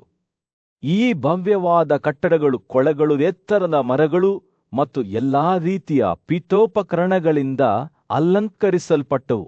ಅವರ ಗೋಡೆಗಳು ಎತ್ತರದ ಮತ್ತು ಬಿಳಿ ತೊಳೆಯಲ್ಪಟ್ಟವು. ಅವುಗಳ ಕಿಟಕಿಗಳು ಚಿನ್ನದ ಜಾಲರಿಗಳಿಂದ ಆವೃತವಾಗಿದ್ದವು ಮತ್ತು ಅವುಗಳ ಒಳಭಾಗವು ಮುತ್ತುಗಳ ಸಾಲುಗಳಿಂದ ಮುಚ್ಚಲ್ಪಟ್ಟಿತ್ತು. ಮಹಡಿಗಳು ದುಬಾರಿ ರತ್ನಗಂಬಳಿಗಳಿಂದ ಮಾಡಲ್ಪಟ್ಟಿದ್ದವು ಮತ್ತು ಬಾಗಿಲುಗಳು ಮತ್ತು ಪ್ರವೇಶದ್ವಾರಗಳು ಜನಸಂದಣಿಯನ್ನು ಸರಿಹೊಂದಿಸಲು ಸಾಕಷ್ಟು ಅಗಲವಾಗಿದ್ದವು. ರಾಜರು ಈ ಭವ್ಯವಾದ ಮಹಲುಗಳಲ್ಲಿ ವಿಶ್ರಾಂತಿ ಪಡೆಯುತ್ತಿದ್ದಾಗ ಅವರು ರಾಜ ಯುಧಿಷ್ಠಿರನನ್ನು ಹಲವಾರು ಸದಾಶಿವರು ಸುತ್ತುವರೆದಿರುವ ಮತ್ತು ಪವಿತ್ರ ತ್ಯಾಗಗಳನ್ನು ಮಾಡುತ್ತಿರುವುದನ್ನು ಕಂಡರು. ಯಜ್ಞದ ಮಹಲು ಚಟುವಟಿಕೆಯಿಂದ ಜೀವಂತವಾಗುತ್ತಿದ್ದಂತೆ ಗಾಳಿಯು ಆಲೋಸ್ ಮತ್ತು ಹೂವುಗಳ ಸಿಹಿ ವಾಸನೆಯಿಂದ ತುಂಬಿತ್ತು. ಪಾಂಡವರ ಸುತ್ತಲೂ ದೇವತೆಗಳು ಒಟ್ಟುಗೂಡಿದ ಹಸ್ತಿನಾಪುರದ ಮೇಲೆ ಸ್ವರ್ಗವು ಇಳಿದಂತೆ ತೋರುತ್ತಿತ್ತು. ವಿವಿಧ ದೇಶಗಳ ರಾಜರು ಮತ್ತು ಬ್ರಾಹ್ಮಣರು ಯುಧಿಷ್ಠಿರನ ಯಜ್ಞದ ವೈಭವವನ್ನು ನೋಡಿ ಆಶ್ಚರ್ಯಚಕಿತರಾದರು. ಅವರು ಹಿಂದೆಂದೂ ಈ ರೀತಿಯ ವೈಭವವನ್ನು ನೋಡಿರಲಿಲ್ಲ. ಯಜ್ಞದ ಮಹಡಿಯ ವೈಭವವು ಅದರ ನಿವಾಸಿಗಳಾದ ಧರ್ಮದ ತತ್ವಗಳನ್ನು ಸಾಕಾರಗೊಳಿಸಿದ ನ್ಯಾಯಯುತ ರಾಜ ಯುಧಿಷ್ಠಿರನ ವೈಭವಕ್ಕೆ ಮಾತ್ರ ಹೊಂದಿಕೆಯಾಯಿತು. ದಿನ ಕಳೆದಂತೆ ರಾಜರು ದೂರ ದೂರದಿಂದ ಆಗಮಿಸುತ್ತಲೇ ಇದ್ದರು. ಪ್ರತಿಯೊಬ್ಬರೂ ಪಾಂಡವರಿಗೆ ಗೌರವ ಸಲ್ಲಿಸಲು ಮತ್ತು ಅವರ ಭವ್ಯ ಯಜ್ಞದಲ್ಲಿ ಭಾಗವಹಿಸಲು ಉತ್ಸುಕರಾಗಿದ್ದರು. ಅವರಲ್ಲಿ ರಾಮ ಅನಿರುದ್ಧ ಕನಕ ಮತ್ತು ಶರಣರ ನೇತೃತ್ವದಲ್ಲಿ ಪ್ರಬಲ ಋಷ್ಣಿಗಳು ಮತ್ತು ಗದ ಪ್ರದ್ಯುಮ್ನ ಶಾಮವ ಮತ್ತು ಚಾರುದೇಶನಂತಹ ಇತರ ಪ್ರಮುಖ ವ್ಯಕ್ತಿಗಳು ಇದ್ದರು. ಸೂರ್ಯನು ಕುರು ಸಾಮ್ರಾಜ್ಯದ ವಿಶಾಲ ವಿಸ್ತಾರದ ಮೇಲೆ ಮುಳುಗುತ್ತಿದ್ದಾಗ ಪಾಂಡುವಿನ ಹಿರಿಯ ಮಗ ಯುಧಿಷ್ಠಿರನು ಭವ್ಯವಾದ ಯಜ್ಞದ ಸಭಾಂಗಣಕ್ಕೆ ತೆರಳಿದನು. ಅವನು ಈ ಕ್ಷಣಕ್ಕಾಗಿ ತಯಾರಿ ನಡೆಸುತ್ತಾ ವರ್ಷಗಳ ಕಾಲ ಕಳೆದಿದ್ದನು ಮತ್ತು ಈಗ ತನ್ನ ಅಜ್ಜ ಮತ್ತು ಗುರುಗಳ ಆಶೀರ್ವಾದದಿಂದ ಅವನು ರಾಜಸೂಯ ಯಜ್ಞವನ್ನು ಪ್ರಾರಂಭಿಸಲು ಸಿದ್ಧನಾಗಿದ್ದನು. ಅವರು ಸಭಾಂಗಣವನ್ನು ಸಮೀಪಿಸುತ್ತಿದ್ದಂತೆ ಅವರನ್ನು ಪರಿಚಿತ ಮುಖಗಳ ಸಾಗರವು ಸ್ವಾಗತಿಸಿತು. ಭೀಷ್ಮದ್ರೋಣ, ಕೃಪಾ, ಅಶ್ವತ್ಥಾಮ, ಸಂಜಯ ಮತ್ತು ಭವ್ಯ ಸಮಾರಂಭದಲ್ಲಿ ವಿವಿಧ ಪಾತ್ರಗಳಿಗೆ ನೇಮಕಗೊಂಡ ಇತರ ಅನೇಕರು ಯುಧಿಷ್ಠಿರನ ಕಣ್ಣುಗಳು ಅವರನ್ನು ಭೇಟಿಯಾದವು ಮತ್ತು ಆಳವಾದ ಬಿಲ್ಲಿನೊಂದಿಗೆ ಅವರೆಲ್ಲರನ್ನೂ ಉದ್ದೇಶಿಸಿ, ಪ್ರಿಯ ಸ್ನೇಹಿತರೆ, ಈ ಮಹಾನ್ ಪ್ರಯತ್ನದಲ್ಲಿ ನನಗೆ ಸಹಾಯ ಮಾಡಿ. ನಮ್ಮ ಮುಂದೆಯಿರುವ ಈ ನಿಧಿಯು ನಿಮ್ಮದಾಗಿದೆ. ನಿಮ್ಮ ನಡುವೆ ಸಮಾಲೋಚಿಸಿ ಮತ್ತು ನಿಮಗೆ ಸೂಕ್ತವೆಂದು ತೋರುವಂತೆ ನನಗೆ ಮಾರ್ಗದರ್ಶನ ನೀಡಿ ಗೌರವಾನ್ವಿತ ಅತಿಥಿಗಳ ಕೂಟವು ಒಗ್ಗಟ್ಟಿನಿಂದ ತಲೆಯಾಡಿಸಿತು. ಅವರ ಮುಖಗಳು ಉತ್ಸಾಹದಿಂದ ಹೊಳೆಯುತ್ತಿದ್ದವು. ಯುಧಿಷ್ಠಿರನು ನಂತರ ಪ್ರತಿಯೊಬ್ಬರಿಗೂ ಒಂದು ನಿರ್ದಿಷ್ಟ ಕರ್ತವ್ಯವನ್ನು ನಿಯೋಜಿಸಲು ಮುಂದಾದನು. ದುಶ್ಯಾಸನನಿಗೆ ಆಹಾರ ಮತ್ತು ಇತರ ಕೈಷಾರಾಮಿಗಳ ವಿತರಣೆಯ ಮೇಲ್ವಿಚಾರಣೆಯ ಜವಾಬ್ದಾರಿಯನ್ನು ವಹಿಸಲಾಯಿತು. ಆದರೆ ಅಶ್ವತ್ಥಾಮನನ್ನು ಬ್ರಾಹ್ಮಣರ ಅಗತ್ಯಗಳನ್ನು ಪೂರೈಸಲು ನೇಮಿಸಲಾಯಿತು. ದೂರದಿಂದ ಬಂದ ರಾಜರಿಗೆ ಗೌರವ ಸಲ್ಲಿಸಲು ಮರಳುವ ಆರಾಧನೆಯನ್ನು ಸಲ್ಲಿಸುವ ಜವಾಬ್ದಾರಿಯನ್ನು ಸಂಜಯನಿಗೆ ವಹಿಸಲಾಯಿತು. ಇಬ್ಬರು ಬುದ್ಧಿವಂತ ಮತ್ತು ಪೂಜ್ಯ ಋಷಿಮುನಿಗಳಾದ ಭೀಷ್ಮ ಮತ್ತು ದ್ರೋಣರಿಗೆ ಯಜ್ಞದ ಪ್ರತಿಯೊಂದು ಅಂಶವನ್ನು ದೋಷರಹಿತವಾಗಿ ನಿರ್ವಹಿಸುವ ಜವಾಬ್ದಾರಿಯನ್ನು ವಹಿಸಲಾಗಿತ್ತು. ರತ್ನಗಳು ಮತ್ತು ಅಮೂಲ್ಯವಾದ ಕಲ್ಲುಗಳ ಒಡೆಯನಾದ ಕೃಪೆಯನ್ನು, ವಜ್ರಗಳು, ಚಿನ್ನ, ಮುತ್ತುಗಳು ಮತ್ತು ಇತರ ಸಂಪತ್ತುಗಳ ವಿತರಣೆಯ ಮೇಲ್ವಿಚಾರಣೆಯ ಉಸ್ತುವಾರಿ ವಹಿಸಲಾಯಿತು. ಆದ್ದರಿಂದ ಸಭೆಯ ಪ್ರತಿಯೊಬ್ಬ ಸದಸ್ಯರಿಗೂ ಈ ಭವ್ಯವಾದ ಪ್ರದರ್ಶನದಲ್ಲಿ ಆಡಲು ಒಂದು ಪಾತ್ರವನ್ನು ನೀಡಲಾಯಿತು. ಸಿದ್ಧತೆಗಳು ಪೂರ್ಣಗೊಳ್ಳುತ್ತಿದ್ದಂತೆ ಧೂಪದ್ರವ್ಯದ ಸಿಹಿಯಾದ ಸುವಾಸನೆ ಮತ್ತು ಮಂತ್ರಗಳ ಮೃದುವಾದ ಪಠಣದಿಂದ ಗಾಳಿ ತುಂಬಿತು. ದೇವರುಗಳು ಸ್ವತಃ ಉಪಸ್ಥಿತರಿರುವಂತೆ ಕಾಣುತ್ತಿದ್ದರು. ಅವರ ಆಕಾಶದ ರಥಗಳು ಕಾಣದ ಶಕ್ತಿಯಿಂದ ಎಳೆಯಲ್ಪಟ್ಟಂತೆ ಯಜ್ಞದ ಸಭಾಂಗಣದ ಮೇಲೆ ತೂಗಾಡುತ್ತಿದ್ದವು. ಮತ್ತು ಯುಧಿಷ್ಠಿರನು ಭಕ್ತಿಯಿಂದ ತುಂಬಿದ ಹೃದಯದಿಂದ 6 ಬೆಂಕಿಗಳು ಮತ್ತು ಬ್ರಾಹ್ಮಣರಿಗೆ ಭವ್ಯವಾದ ಉಡುಗೊರೆಗಳಿಂದ ಗುರುತಿಸಲ್ಪಟ್ಟ ರಾಜಸೂಯ ಯಜ್ಞವನ್ನು ಪ್ರಾರಂಭಿಸಿದನು. ರಾಜನು ಅವರೆಲ್ಲರಿಗೂ ಅಮೂಲ್ಯವಾದ ಆಭರಣಗಳು, ಉತ್ತಮವಾದ ರೇಷ್ಮೆ ಮತ್ತು ವಿಲಕ್ಷಣವಾದ ಸಂಬಾರ ಪದಾರ್ಥಗಳನ್ನು ಉಡುಗೊರೆಯಾಗಿ ನೀಡಿದಾಗ ಸಭೆಯು ಹರ್ಷೋದ್ಗಾರದಿಂದ ಕೂಗಿತು. ದೇವರುಗಳು ಸ್ವತಃ ಸಂತೋಷಪಟ್ಟರು. ಅವರ ಆಶೀರ್ವಾದಗಳು ಶುದ್ಧೀಕರಿಸಿದ ಬೆಣ್ಣೆಹೋಮ ಮತ್ತು ಮಹಾನ್ ಋಷಿಗಳು ಸುರಿಸಿದ ನೈವೇದ್ಯಗಳ ರೂಪದಲ್ಲಿ ಪ್ರಕಟವಾದವು. ಬ್ರಾಹ್ಮಣರು ಸಹ ಸಂತೋಷಪಟ್ಟರು. ಅವರು ಯಜ್ಞದ ಉಡುಗೊರೆಗಳನ್ನು ಸ್ವೀಕರಿಸುವಾಗ ಅವರ ಮುಖಗಳು ಕೃತಜ್ಞತೆಯಿಂದ ಹೊಳೆಯುತ್ತಿದ್ದವು. ಯಜ್ಞವು ಮುಂದುವರಿದಂತೆ ಸಭೆಯು ಗಾತ್ರದಲ್ಲಿ ಬೆಳೆಯಿತು. ಯುಧಿಷ್ಠಿರನ ಭವ್ಯತೆಗೆ ಗೌರವ ಸಲ್ಲಿಸಲು ದೂರದ ರಾಜರು ಆಗಮಿಸಿದರು. ಪ್ರತಿಯೊಬ್ಬರೂ ಸಂಪತ್ತಿನ ನಿಧಿಯನ್ನು ತಂದರು. ಚಿನ್ನ, ಆಭರಣಗಳು ಮತ್ತು ಅಮೂಲ್ಯವಾದ ಕಲ್ಲುಗಳು ಸಂಜೆ ಬೆಳಕಿನಲ್ಲಿ ನಕ್ಷತ್ರಗಳಂತೆ ಹೊಳೆಯುತ್ತಿದ್ದವು. ಮತ್ತು ಯುಧಿಷ್ಠಿರನು ತನ್ನ ವೈಭವವನ್ನು ತೋರಿಸಿದನು. ಭವ್ಯವಾದ ಯಜ್ಞವು ನಡೆಯುತ್ತಿದ್ದ ಪವಿತ್ರ ಆವರಣದ ಹೃದಯ ಭಾಗದಲ್ಲಿ ಪೂಜ್ಯ ಋಷಿಗಳು ಮತ್ತು ಆಹ್ವಾನಿತ ರಾಜರು ಒಳ ಆವರಣದಲ್ಲಿ ಒಟ್ಟುಗೂಡಿದರು. ಅವರಲ್ಲಿ ಪ್ರಖ್ಯಾತ ಋಷಿಯಾದ ನಾರದನು ತನ್ನ ಸಹ ಋಷಿಮುನಿಗಳೊಂದಿಗೆ ಕುಳಿತಿದ್ದನು. ಅವರ ಕಣ್ಣುಗಳು ಸ್ಪಷ್ಟವಾದ ರಾತ್ರಿಯಲ್ಲಿ ನಕ್ಷತ್ರಗಳಂತೆ ಹೊಳೆಯುತ್ತಿದ್ದವು. ಅವರು ವಿವಿಧ ವಿಷಯಗಳನ್ನು ಬಹಳ ಉತ್ಸಾಹ ಮತ್ತು ದೃಢ ನಿಶ್ಚಯದಿಂದ ಚರ್ಚಿಸುತ್ತಿದ್ದಾಗ ವಿದ್ವಾಂಸರ ಚರ್ಚೆಗಳ ಗುಂಡಿನಿಂದ ಗಾಳಿ ತುಂಬಿತ್ತು. ಕೆಲವರು ಚೆನ್ನಾಗಿ ಆಯ್ಕೆ ಮಾಡಿದ ಪದಗಳೊಂದಿಗೆ ವಾದಿಸಿದರು, ದುರ್ಬಲ ಸ್ಥಾನವು ಬಲಶಾಲಿಯಾಗಿ ಕಾಣುವಂತೆ ಮಾಡಿದರು. ಆದರೆ ಇತರರು ಪವಿತ್ರ ಗ್ರಂಥಗಳಲ್ಲಿ ಪಾರಂಗತರಾಗಿ ಆಹ್ಲಾದಕರ ಸಂಭಾಷಣೆಯಲ್ಲಿ ತೊಡಗಿದ್ದರು. ನಾರದನು ಉದಾತ್ತ ಮುಖಗಳ ಸಮುದ್ರವನ್ನು ನೋಡುತ್ತಿರುವಾಗ ಅವನ ಹೃದಯವು ಸಂತೋಷ ಮತ್ತು ಕೃತಜ್ಞತೆಯಿಂದ ಉಬ್ಬಿಕೊಂಡಿತು. ಈ ಭವ್ಯವಾದ ತ್ಯಾಗದಿಂದ ಹುಟ್ಟಿದ ಯುಧಿಷ್ಠಿರನ ಸಮೃದ್ಧಿಯನ್ನು ಅವನು ನೋಡಿದನು ಮತ್ತು ಅವನ ಕಣ್ಣುಗಳು ಸಂತೋಷದಿಂದ ಹೊಳೆಯುತ್ತಿದ್ದವು. ಆದರೆ ಅವನು ಆಳವಾಗಿ ನೋಡುತ್ತಿದ್ದಂತೆ ಅವನೊಳಗೆ ಭಯದ ಭಾವ ನೆಲೆಸಿತು, ಏಕೆಂದರೆ ಆ ವಿಶಾಲವಾದ ಸಭೆಯಲ್ಲಿ ನಾರದನು ಒಂದೇ ಒಂದು ಶೂದ್ರನನ್ನು ಅಥವಾ ಪ್ರತಿಜ್ಞೆ ಇಲ್ಲದವನನ್ನು ನೋಡಲಿಲ್ಲ. ದೇವರುಗಳು ಸ್ವತಃ ಮರ್ತ್ಯ ಸಾಮ್ರಾಜ್ಯದ ಮೇಲೆ ಇಳಿದಂತೆಯೂ ಈ ಅದ್ಭುತ ದೃಶ್ಯದ ಬಗ್ಗೆ ಯೋಚಿಸುತ್ತಿದ್ದಂತೆ ಸ್ವತಃ ಬ್ರಹ್ಮನು ಅವರಿಗೆ ಪಿಸುಗುಟ್ಟಿದ ಪ್ರಾಚೀನ ಕಥೆಗಳ ನೆನಪುಗಳು ಅವನ ಮನಸ್ಸಿನಲ್ಲಿ ಮೂಡಿದ್ದವು. ಅವನು ಬಹಳ ಹಿಂದೆಯೇ ಹೇಳಿದ ಮಾತುಗಳನ್ನು ನೆನಪಿಸಿಕೊಂಡನು. ನೀವು ಭೂಮಿಯ ಮೇಲೆ ಹುಟ್ಟಿ ಒಬ್ಬರನ್ನೊಬ್ಬರು ಕೊಂದು ನಂತರ ಸ್ವರ್ಗಕ್ಕೆ ಹಿಂತಿರುಗಿ ಸರ್ವೋಚ್ಚ ದೇವರಾದ ನಾರಾಯಣನು ಕ್ಷತ್ರಿಯ ರಾಜಕುಮಾರನಾದ ಕೃಷ್ಣನಂತೆ ಮನುಷ್ಯರ ನಡುವೆ ಜನಿಸಿದನೆಂದು ನಾರದನಿಗೆ ತಿಳಿದಿತ್ತು. ಕಮಲದ ದಳಗಳಂತಹ ಕಣ್ಣುಗಳನ್ನು ಹೊಂದಿರುವ ಈ ದೈವಿಕ ಜೀವಿಗೆ ಸಾಟಿಯಿಲ್ಲದ ಶಕ್ತಿ ಮತ್ತು ಪರಾಕ್ರಮವಿದೆ ಎಂದು ಹೇಳಲಾಗುತ್ತದೆ. ನಾರದನ ಆಲೋಚನೆಗಳು ಈ ದೃಷ್ಟಿಯ ಮೇಲೆ ನೆಲೆಗೊಂಡಿದ್ದರಿಂದ ಆತ್ಮ ಸೃಷ್ಟಿಯು ಭೂಮಿಯಿಂದ ಆ ವಿಶಾಲವಾದ ಕ್ಷತ್ರಿಯರ ಸಮೂಹವನ್ನು ಕಸಿದುಕೊಳ್ಳುತ್ತಿರುವುದನ್ನು ಅವನು ನೋಡಿದನು. ಪ್ರತಿಯೊಬ್ಬರೂ ಮಹಾನ್ ಶಕ್ತಿಯಿಂದ ಸಂಪನ್ನರಾಗಿದ್ದರು. ಋಷಿಯ ಹೃದಯವು ಪರಮಪ್ರಭುವಿನ ಬಗ್ಗೆ ಗೌರವದಿಂದ ಉಬ್ಬಿಕೊಂಡಿತು. ಅವರು ಶೀಘ್ರದಲ್ಲೇ ಈ ಮರ್ತ್ಯ ರಾಜ್ಯದಿಂದ ತಮ್ಮ ರಾಶಿಯನ್ನು ತೆಗೆದುಕೊಳ್ಳುತ್ತಾರೆ. ಭಯ ಮತ್ತು ಆತಂಕದ ಭಾವನೆಗಳೊಂದಿಗೆ ದೇವತೆಗಳು, ಬ್ರಾಹ್ಮಣರು ಮತ್ತು ಋಷಿಗಳಿಂದ ಸುತ್ತುವರಿದ ನಾರದರು ಮಹಾಸಭೆಯ ನಡುವೆ ಕುಳಿತಿದ್ದರು. ಅಷ್ಟರಲ್ಲಿ ಬುದ್ಧಿವಂತ ಮೊಮ್ಮಗನಾದ ಭೀಷ್ಮನು ಯುಧಿಷ್ಠಿರನನ್ನು ಉದ್ದೇಶಿಸಿ ಮಾತನಾಡಲು ಎದ್ದು ನಿಂತನು. ಓ ಭರತ, ಅವನು ಹೇಳಿದನು, ಈ ರಾಜರಲ್ಲಿ ಪ್ರತಿಯೊಬ್ಬರಿಗೂ ಅರ್ಘ್ಯವನ್ನು ಅರ್ಪಿಸೋಣ, ಏಕೆಂದರೆ ಅವರು ಸ್ವಲ್ಪ ಸಮಯದವರೆಗೆ ನಮ್ಮೊಂದಿಗೆ ಇದ್ದರು. ಅವರಿಗೆ ಗೌರವ ಮತ್ತು ಅವರ ಉಪಸ್ಥಿತಿಯನ್ನು ಗೌರವಿಸೋಣ.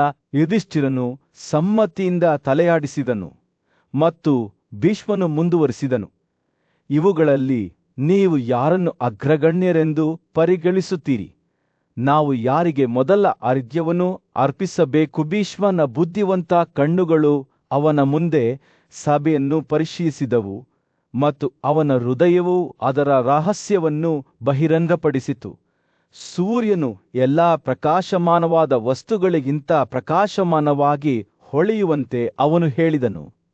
ಕೃಷ್ಣನು ತನ್ನ ಶಕ್ತಿ ಮತ್ತು ಪರಾಕ್ರಮದ ಪರಿಣಾಮವಾಗಿ ನಮ್ಮೆಲ್ಲರ ನಡುವೆ ಹೊಳೆಯುತ್ತಾನೆ. ಈ ಮಾತುಗಳೊಂದಿಗೆ ಭೀಷ್ಮನು ಸಭೆಗಳ ನಡುವೆ ಪ್ರಶಾಂತವಾಗಿ ಕುಳಿತಿದ್ದ ಕೃಷ್ಣನನ್ನು ತೋರಿಸಿದನು. ಸಹದೇವನು ಬಹಳ ಭಕ್ತಿಯಿಂದ ಕೃಷ್ಣನಿಗೆ ಮೊದಲ ಅರ್ಘ್ಯವನ್ನು ಅರ್ಪಿಸಿದನು. ಋಷಿ ರಾಜಕುಮಾರನು ಅದನ್ನು ದಯೆಯಿಂದ ಸ್ವೀಕರಿಸಿದನು. ಸಭಾನನವು ರಾಜ ಯುಧಿಷ್ಠಿರ ಮತ್ತು ಛೇದಿಯ ದೊರೆ ಶಿಶುಪಾಲರ ನಡುವಿನ ಬಿಸಿಯಾದ ಚರ್ಚೆಯಿಂದ ತುಂಬಿ ತುಳುಕುತ್ತಿತ್ತು. ಇಬ್ಬರು ನಾಯಕರು ಮುಖಾಮುಖಿಯಾಗಿ ನಿಂತಾಗ ಅವರ ಧ್ವನಿಗಳು ವಾಗ್ವಾದದಲ್ಲಿ ಏರಿದಾಗ ವಾತಾವರಣವು ಉದ್ವಿಗ್ನತೆಯಿಂದ ತುಂಬಿತು. ಇದು ಅತ್ಯಂತ ಅನುಭವಿ ರಾಜತಾಂತ್ರಿಕರ ಧೈರ್ಯವನ್ನು ಪರೀಕ್ಷಿಸುವ ಕ್ಷಣವಾಗಿತ್ತು. ಚಿಂತೆಯಿಂದ ಮಿಲುಗುತ್ತಿದ್ದ ರಾಜ ಯುಧಿಷ್ಠಿರನು ತರಾತುರಿಯಲ್ಲಿ ಶಿಶುಪಾಲನ ಹಿಂದೆ ಒಡಿದನು ಮತ್ತು ಸಂಧಾನದ ಧ್ವನಿಯಲ್ಲಿ ಅವನನ್ನು ಸಂಬೋಧಿಸಿದನು. ಓ ಭೂಮಿಯ ಒಡೆಯನೇ! ಅವನ ಮಾತುಗಳು ಪ್ರಾಮಾಣಿಕತೆಯಿಂದ ತೊಟ್ಟಿಕ್ಕಿದವು. ನೀನು ಹೇಳಿದ್ದು ನಿನ್ನಂತೆಯೇ ಆಗುವುದು. ಕಷ್ಟ ನಮ್ಮ ಪೂಜ್ಯ ಹಿರಿಯನಾದ ಭೀಷ್ಮನಿಗೆ ಸದ್ಗುಣವೇನೆಂದು ತಿಳಿದಿಲ್ಲವೆಂದು ಹೇಳುವ ಮೂಲಕ ಅವನನ್ನು ಅವಮಾನಿಸುವುದು ಪಾಪ ಮತ್ತು ಕ್ರೂರವಾಗಿದೆ. ಆ ಗದರಿಕೆಯಿಂದ ಶಿಶುಪಾಲನ ಮುಖವು ಕಪ್ಪಾಯಿತು. ಆದರೆ ಯುಧಿಷ್ಠಿರನು ತನ್ನ ಮಾತುಗಳನ್ನು ಒತ್ತಿ ಹಿಡಿದು ಸೌಮ್ಯವಾದ ನದಿಯಂತೆ ಸುರಿಯುತ್ತಿದ್ದನು. ಇಗೋ, ನಿಮಗಿಂತ ಹಿರಿಯನಾದ ಈ ಅನೇಕ ರಾಜರು ಕೃಷ್ಣನಿಗೆ ಸಲ್ಲಿಸುವ ಆರಾಧನೆಯನ್ನು ಎಲ್ಲರೂ ಒಪ್ಪುತ್ತಾರೆ. ಅವರು ಮಾಡಿದಂತೆಯೇ ತಾಳ್ಮೆಯಿಂದ ಅದನ್ನು ಸಹಿಸಿಕೊಳ್ಳುವುದು ನಿಮಗೆ ಯೋಗ್ಯವಾಗಿದೆ. ಆದರೆ ಶಿಶುಪಾಲನು ಅಷ್ಟು ಸುಲಭವಾಗಿ ವಿಚಲಿತನಾಗುವವನಲ್ಲ. ಅವನು ಭೀಷ್ಮನ ಕಡೆಗೆ ತಿರುಗಿದನು. ಅವನ ಕಣ್ಣುಗಳು ಧಿಕ್ಕಾರದಿಂದ ಹೊಳೆಯುತ್ತಿದ್ದವು. ಬ್ರಹ್ಮಾಂಡದ ಅತ್ಯಂತ ಹಿರಿಯನಾದ ಕೃಷ್ಣನಿಗೆ ಸಲ್ಲಿಸುವ ಆರಾಧನೆಯನ್ನು ಅನುಮೋದಿಸದವನು ತಿರಸ್ಕಾರದಿಂದ ತೊಟ್ಟ ಅವನ ಧ್ವನಿಯು ಮೃದು ಮಾತುಗಳಿಗೆ ಅಥವಾ ಸಂಧಾನಕ್ಕೆ ಅರ್ಹವಲ್ಲ ಎಂದು ಹೇಳಿದನು. ಪೂಜ್ಯ ಹಿರಿಯನಾದ ಭೀಷ್ಮನು ತನ್ನ ಆಸನದಿಂದ ಎದ್ದು ತನ್ನ ಉಪಸ್ಥಿತಿಯು ಗಮನವನ್ನು ಸೆಳೆಯಿತು. ಅವನು ಮಾತನಾಡಲು ಪ್ರಾರಂಭಿಸಿದಾಗ ಅವನ ಕಣ್ಣುಗಳು ಆಳವಾದ ಬುದ್ಧಿವಂತಿಕೆಯಿಂದ ಹೊಳೆಯುತ್ತಿದ್ದವು. ಕ್ಷತ್ರಿಯ ಜನಾಂಗದ ಯೋಧರ ಮುಖ್ಯಸ್ಥನು ಅವನು ಹೇಳಿದನು, ಯುದ್ಧದಲ್ಲಿ ಒಬ್ಬ ಕ್ಷತ್ರಿಯನನ್ನು ಸೋಲಿಸಿ ಅವನನ್ನು ಅವರ ಅಧಿಕಾರಕ್ಕೆ ತಂದನು. ಅವನನ್ನು ಬಿಡುಗಡೆ ಮಾಡಿದನು. ಸೋಲಿಸಲ್ಪಟ್ಟವನ ಗುರುವಾಗುತ್ತಾರೆ. ಅವರು ಸಭೆಯನ್ನು ಪರಿಶೀಲಿಸುತ್ತಾ ಮುಂದಾದರು. ಈ ಕೂಟದಲ್ಲಿ ಸಾತ್ವತ ಜನಾಂಗದ ಈ ಮಗನ ಶಕ್ತಿಯಿಂದ ಯುದ್ಧದಲ್ಲಿ ಸೋತಿರದ ಮನುಷ್ಯರ ಒಬ್ಬ ರಾಜನೂ ನನಗೆ ಕಾಣಿಸುವುದಿಲ್ಲ. ಆತನ ಕಣ್ಣುಗಳು ಆತನ ಸಿಂಹಾಸನದ ಮೇಲೆ ಕುಳಿತಿದ್ದ ಕೃಷ್ಣನತ್ತ ತಿರುಗಿದವು ಮತ್ತು ಭೀಷ್ಮನ ಧ್ವನಿಯು ಗೌರವವನ್ನು ಸೂಚಿಸಿತು. ಇಲ್ಲಿ ನಿರ್ಮಲವಾದ ವೈಭವವುಳ್ಳ ಈ ವ್ಯಕ್ತಿಯು ನಾವೇ ಮಾತ್ರವಲ್ಲ, 3 ಲೋಕಗಳಿಂದಲೂ ಪೂಜಿಸಲ್ಪಡಲು ಅರ್ಹನಾಗಿದ್ದಾನೆ. ಸಭೆಯು ಭೀಷ್ಮನ ಮಾತುಗಳಿಂದ ಮಾರ್ಪಟ್ಟಿತು. ಅವನ ಧ್ವನಿಯು ವಿರೋಧಿಸಲು ಅಸಾಧ್ಯವೆಂದು ತೋರುವ ಮನವೊಲಿಸುವ ಮಂತ್ರವನ್ನು ನೇಯ್ಗೆ ಮಾಡಿತು. ಆದಾಗ್ಯೂ ಶಿಶುಪಾಲನು ಅಚಲನಾಗಿದ್ದನು. ಅವನ ಮುಖವು ಮೊಂಡುತನದ ಮುಖವಾಡದಲ್ಲಿತ್ತು. ಭೀಷ್ಮನು ತನ್ನ ಮಾತನ್ನು ನದಿಯಂತೆ ಹರಿಯುವಂತೆ ಮುಂದುವರಿಸಿದನು. ಕ್ಷತ್ರಿಯರಲ್ಲಿ ಅಸಂಖ್ಯಾತ ಯೋಧರನ್ನು ಕೃಷ್ಣನು ಯುದ್ಧದಲ್ಲಿ ಸೋಲಿಸಿದ್ದಾನೆ. ಅವನಲ್ಲಿ ಋಷ್ವಿಳಿ ಜನಾಂಗದ ಮಿತಿಯಿಲ್ಲದ ಇಡೀ ಬ್ರಹ್ಮಾಂಡವು ಸ್ಥಾಪಿತವಾಗಿದೆ. ಅವನು ಮಾತನಾಡುವಾಗ ಭೀಷ್ಮನ ಮಾತುಗಳು ವಿಶಾಲವಾದ ಮತ್ತು ಭವ್ಯವಾದ ಭೂದೃಶ್ಯದ ಚಿತ್ರಗಳನ್ನು ರೂಪಿಸಿದವು. ಅದು ಅನಂತದವರೆಗೆ ವಿಸ್ತರಿಸಿತು. ಅವನ ಧ್ವನಿಯು ಪುರಾಣ ಮತ್ತು ದಂತಕಥೆಗಳ ರೇಳೆಗಳನ್ನು ಒಟ್ಟುಗೂಡಿಸಿತು. ದೈವಿಕತೆಗೆ ಗೌರವ ಸಲ್ಲಿಸಲು ರಾಜರು ಮತ್ತು ಶ್ರೀಮಂತರು ಒಟ್ಟುಗೂಡಿದ ಭವ್ಯವಾದ ತ್ಯಾಗದ ನಡುವೆ ಒಂದು ಮಹತ್ವದ ವಿನಿಮಯ ನಡೆಯಿತು. ಪರಾಕ್ರಮಶಾಲಿ ಯೋಧನಾದ ಭೀಷ್ಮನು ತನ್ನ ಮಾತುಗಳನ್ನು ಮುಕ್ತಾಯಗೊಳಿಸಿದನು ಮತ್ತು ಬುದ್ಧಿವಂತ ಮತ್ತು ನ್ಯಾಯಯುತ ರಾಜನಾದ ಸಹದೇವನು ಸಭೆಯನ್ನು ಉದ್ದೇಶಿಸಿ ಮಾತನಾಡಲು ಮುಂದೆ ಬಂದನು. ಅಳೆಯಲಾಗದ ಶಕ್ತಿಯ ಮೂರ್ತರೂಪವಾದ ಕೇಸಿಯ ಹಂತಕನಾದ ಹೋಲಿಸಲಾಗದ ಕೃಷ್ಣನ ಬಗ್ಗೆ ಮಾತನಾಡುವಾಗ ಅವನ ಕಣ್ಣುಗಳು ಭಕ್ತಿಯಿಂದ ಹೊಳೆಯುತ್ತಿದ್ದವು. ಸೌಮ್ಯವಾದವಾದರೆ ದೃಢವಾದ ಭಾವನೆಯೊಂದಿಗೆ ಸಹದೇವನು ಕೃಷ್ಣನ ಆರಾಧನೆಯ ಬಗೆಗಿನ ತನ್ನ ಅಸಲವಾದ ಬದ್ಧತೆಯ ಸಂಕೇತವಾದ ತನ್ನ ಪಾದವನ್ನು ನೆಲದ ಮೇಲೆ ಇರಿಸಿದನು. ಈ ಗೌರವವನ್ನು ಪ್ರಶ್ನಿಸಲು ಧೈರ್ಯವಿರುವ ಯಾವುದೇ ರಾಜನನ್ನು ಮಾತನಾಡಲು ಆಹ್ವಾನಿಸಿದಾಗ ಗಾಳಿಯು ನಿರೀಕ್ಷೆಯಿಂದ ಭಾರವಾಗಿತ್ತು. ಆದರೆ ಪ್ರಬಲ ರಾಜರು ಹೆಮ್ಮೆ ಮತ್ತು ಬುದ್ಧಿವಂತರಾಗಿದ್ದರೂ ಮೌನವಾಗಿದ್ದರು. ಒಮ್ಮೆ ಆತ್ಮವಿಶ್ವಾಸದಿಂದ ಹೊಳೆಯುತ್ತಿದ್ದ ಅವರ ಮುಖಗಳು ಈಗ ಮಸುಕಾದ ಮತ್ತು ತೊಂದರೆಗೊಳಗಾದಂತೆ ಕಾಣುತ್ತಿದ್ದವು. ಅವರ ಮಾತಿಲ್ಲದ ಅನುಮಾನಗಳಿಗೆ ಪ್ರತಿಕ್ರಿಯೆಯಾಗಿ ಸಹದೇವನ ತಲೆಯ ಮೇಲೆ ಹೂವುಗಳ ಮಳೆ ಸುರಿಯಿತು ಮತ್ತು ಒಂದು ಅಲೌಕಿಕ ಧ್ವನಿಯು ಅನುಮೋದನೆಯ ಮಾತುಗಳನ್ನು ಪಿಸುಗುಟ್ಟಿತ್ತುವ ಅತ್ಯುತ್ತಮ ಸಭೆಯು ನೋಡುಗರ ಪಿಸುಗುಟ್ಟುವಿಕೆ ಮತ್ತು ಗುಣಗುಗಳಿಂದ ತುಂಬಿತ್ತು. ಕಪ್ಪು ಜಿಂದೆ ಚರ್ಮವನ್ನು ಧರಿಸಿದ ಋಷಿ ನಾರದನು ತನ್ನ ಬುದ್ಧಿವಂತಿಕೆಯನ್ನು ನೀಡಲು ಮುಂದೆ ಬಂದನು.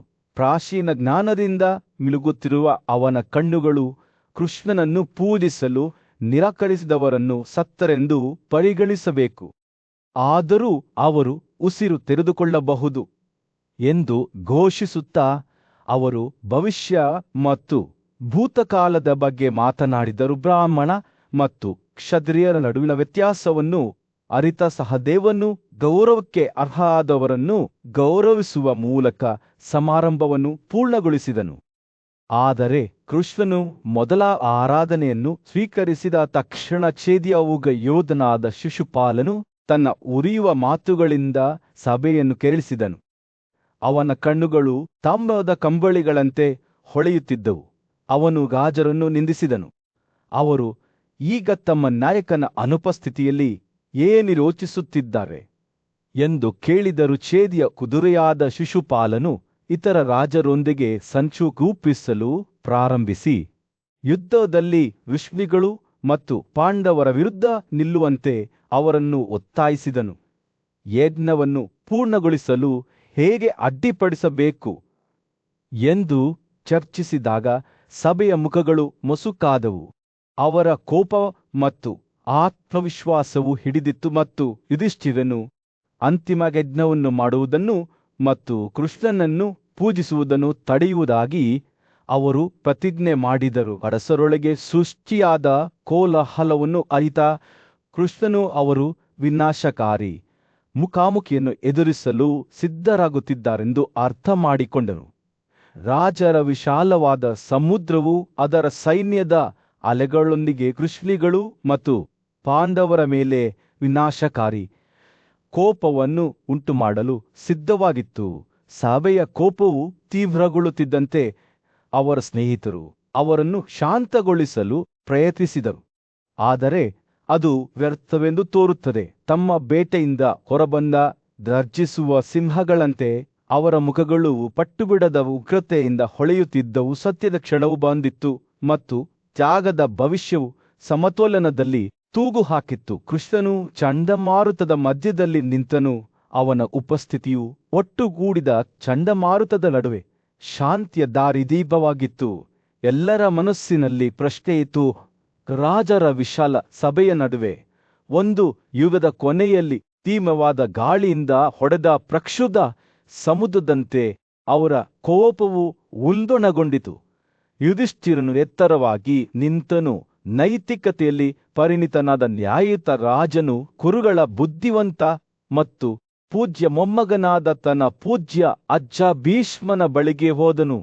ತೂತು ಪ್ರಜ್ಞೆಯೊಂದಿಗೆ ಯುಧಿಷ್ಠಿರನು ಈ ರಾಜರ ವಿಶ್ವಾಸಘಾತುಕ ಸಮುದ್ರವನ್ನು ಹೇಗೆ ಸಂಚರಿಸಬೇಕು ಎಂಬುದರ ಕುರಿತು ಮಾರ್ಗದರ್ಶನವನ್ನು ಕೇಳಿದನು. ಅಜ್ಜಿ ಅವರು ಹೇಳಿದರು, ಈ ರಾಜರ ಸಾಗರವು ಕೋಪದಿಂದ ಮಂಥನಗೊಳ್ಳುತ್ತಿದೆ. ನನ್ನ ತ್ಯಾಗವು ಅಡೆತಡೆಯಿಲ್ಲದೆ ಉಳಿಯುವಂತೆ ಮತ್ತು ನನ್ನ ಪ್ರಜೆಗಳಿಗೆ ಹಾನಿಯಾಗದಂತೆ ನಾನು ಏನು ಮಾಡಬೇಕು ಎಂದು ಹೇಳಿ ಅವನ ಮಾತುಗಳ ಭಾರವು ಬಿರುಗಾಳಿಯ ರಾತ್ರಿಯ ವಾಗ್ದಾನದಂತೆ ಗಾಳಿಯಲ್ಲಿ ತೂಗಾಡಿತು. ಬುದ್ಧಿವಂತಿಕೆಯ ಸ್ತಂಭವಾದ ಭೀಷ್ಮನು ಸ್ಪಷ್ಟವಾದ ರಾತ್ರಿಯಲ್ಲಿ ನಕ್ಷತ್ರಗಳಂತೆ ಹೊಳೆಯುವ ಕಣ್ಣುಗಳಿಂದ ಯುಧಿಷ್ಠಿರನನ್ನು ನೋಡಿದನು. ಭಯಬೇಡ ಹೇ ಕುರುವರ ಹುಲಿ. ಭೀಷ್ಮನ ಧ್ವನಿಯು ಬೆಟ್ಟದಂತೆ ಸ್ಥಿರವಾಗಿತ್ತು. ನಾಯಿಯು ಸಿಂಹವನ್ನು ಕೊಲ್ಲಬಹುದೇ? ಈ ಚಂಡಮಾರುತವನ್ನು ನಿಗ್ರಹಿಸಲು ನಾನು ಒಂದು ಮಾರ್ಗವನ್ನು ಕಂಡುಕೊಂಡಿದ್ದೇನೆ. ನಿದ್ರಿಸುತ್ತಿರುವ ಸಿಂಹದ ಮುಂದೆ ನಾಯಿಗಳು ಕೂಗುವಂತೆಯೇ ಈ ರಾಜರು ಕೂಡ ಕೃಷ್ಣಿ ರಾಜವಂಶದ ನಿದ್ರಿಸುತ್ತಿರುವ ಸಿಂಹದ ಮುಂದೆ ಕೋಪದಿಂದ ಬೊಗಳುತ್ತಿದ್ದಾರೆ. ಭೀಷ್ಮನ ಮಾತುಗಳು ಒಂದು ಸ್ಪಷ್ಟವಾದ ಚಿತ್ರಣವನ್ನು ಚಿತ್ರಿಸಿದವು ಮತ್ತು ಯುಧಿಷ್ಠಿರನು ಶ್ರದ್ಧೆಯಿಂದ ಆಲಿಸಿದನು. ಖಂಡಿತವಾಗಿ ಓ ಮಗು, ಭೀಷ್ಮ ಮುಂದುವರಿಸಿದ, ಅಚ್ಯುತ ಬದಲಾಗದವನು ಅದ ಗುರಿಯಲ್ಲಿ ಸಿಂಹದಂತೆ ಸುಪ್ತನಾಗಿದ್ದಾನೆ. ಅವನು ಎಚ್ಚರಗೊಳ್ಳುವವರೆಗೆ ಈ ಮಹಾನ್ ರಾಜ ಛೇದಿಗಳ ಶಿಶುಪಾಲನು ಈ ರಾಜರ ನಡುವೆ ಕಲಹವನ್ನು ಹುಟ್ಟುಹಾಕುತ್ತಾನೆ.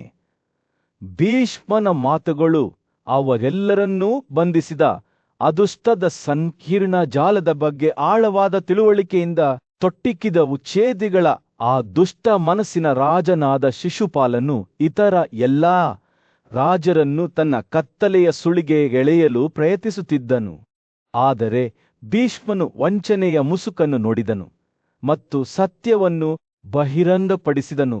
ಶಿಶುಪಾಲನು ಅದಕ್ಕಿಂತಲೂ ದೊಡ್ಡ ಆಟದಲ್ಲಿ ಕೇವಲ ಒಂದು ಪ್ಯಾದೆ ಅಸ್ತಿತ್ವದ ಬಟ್ಟೆಯಿಂದಲೇ ಆಗಲ್ಪಟ್ಟನು. ಮಾಧವ ಹುಟ್ಟಲಿರುವವನು ಭೀಷ್ಮನು ಘೋಷಿಸಿದನು.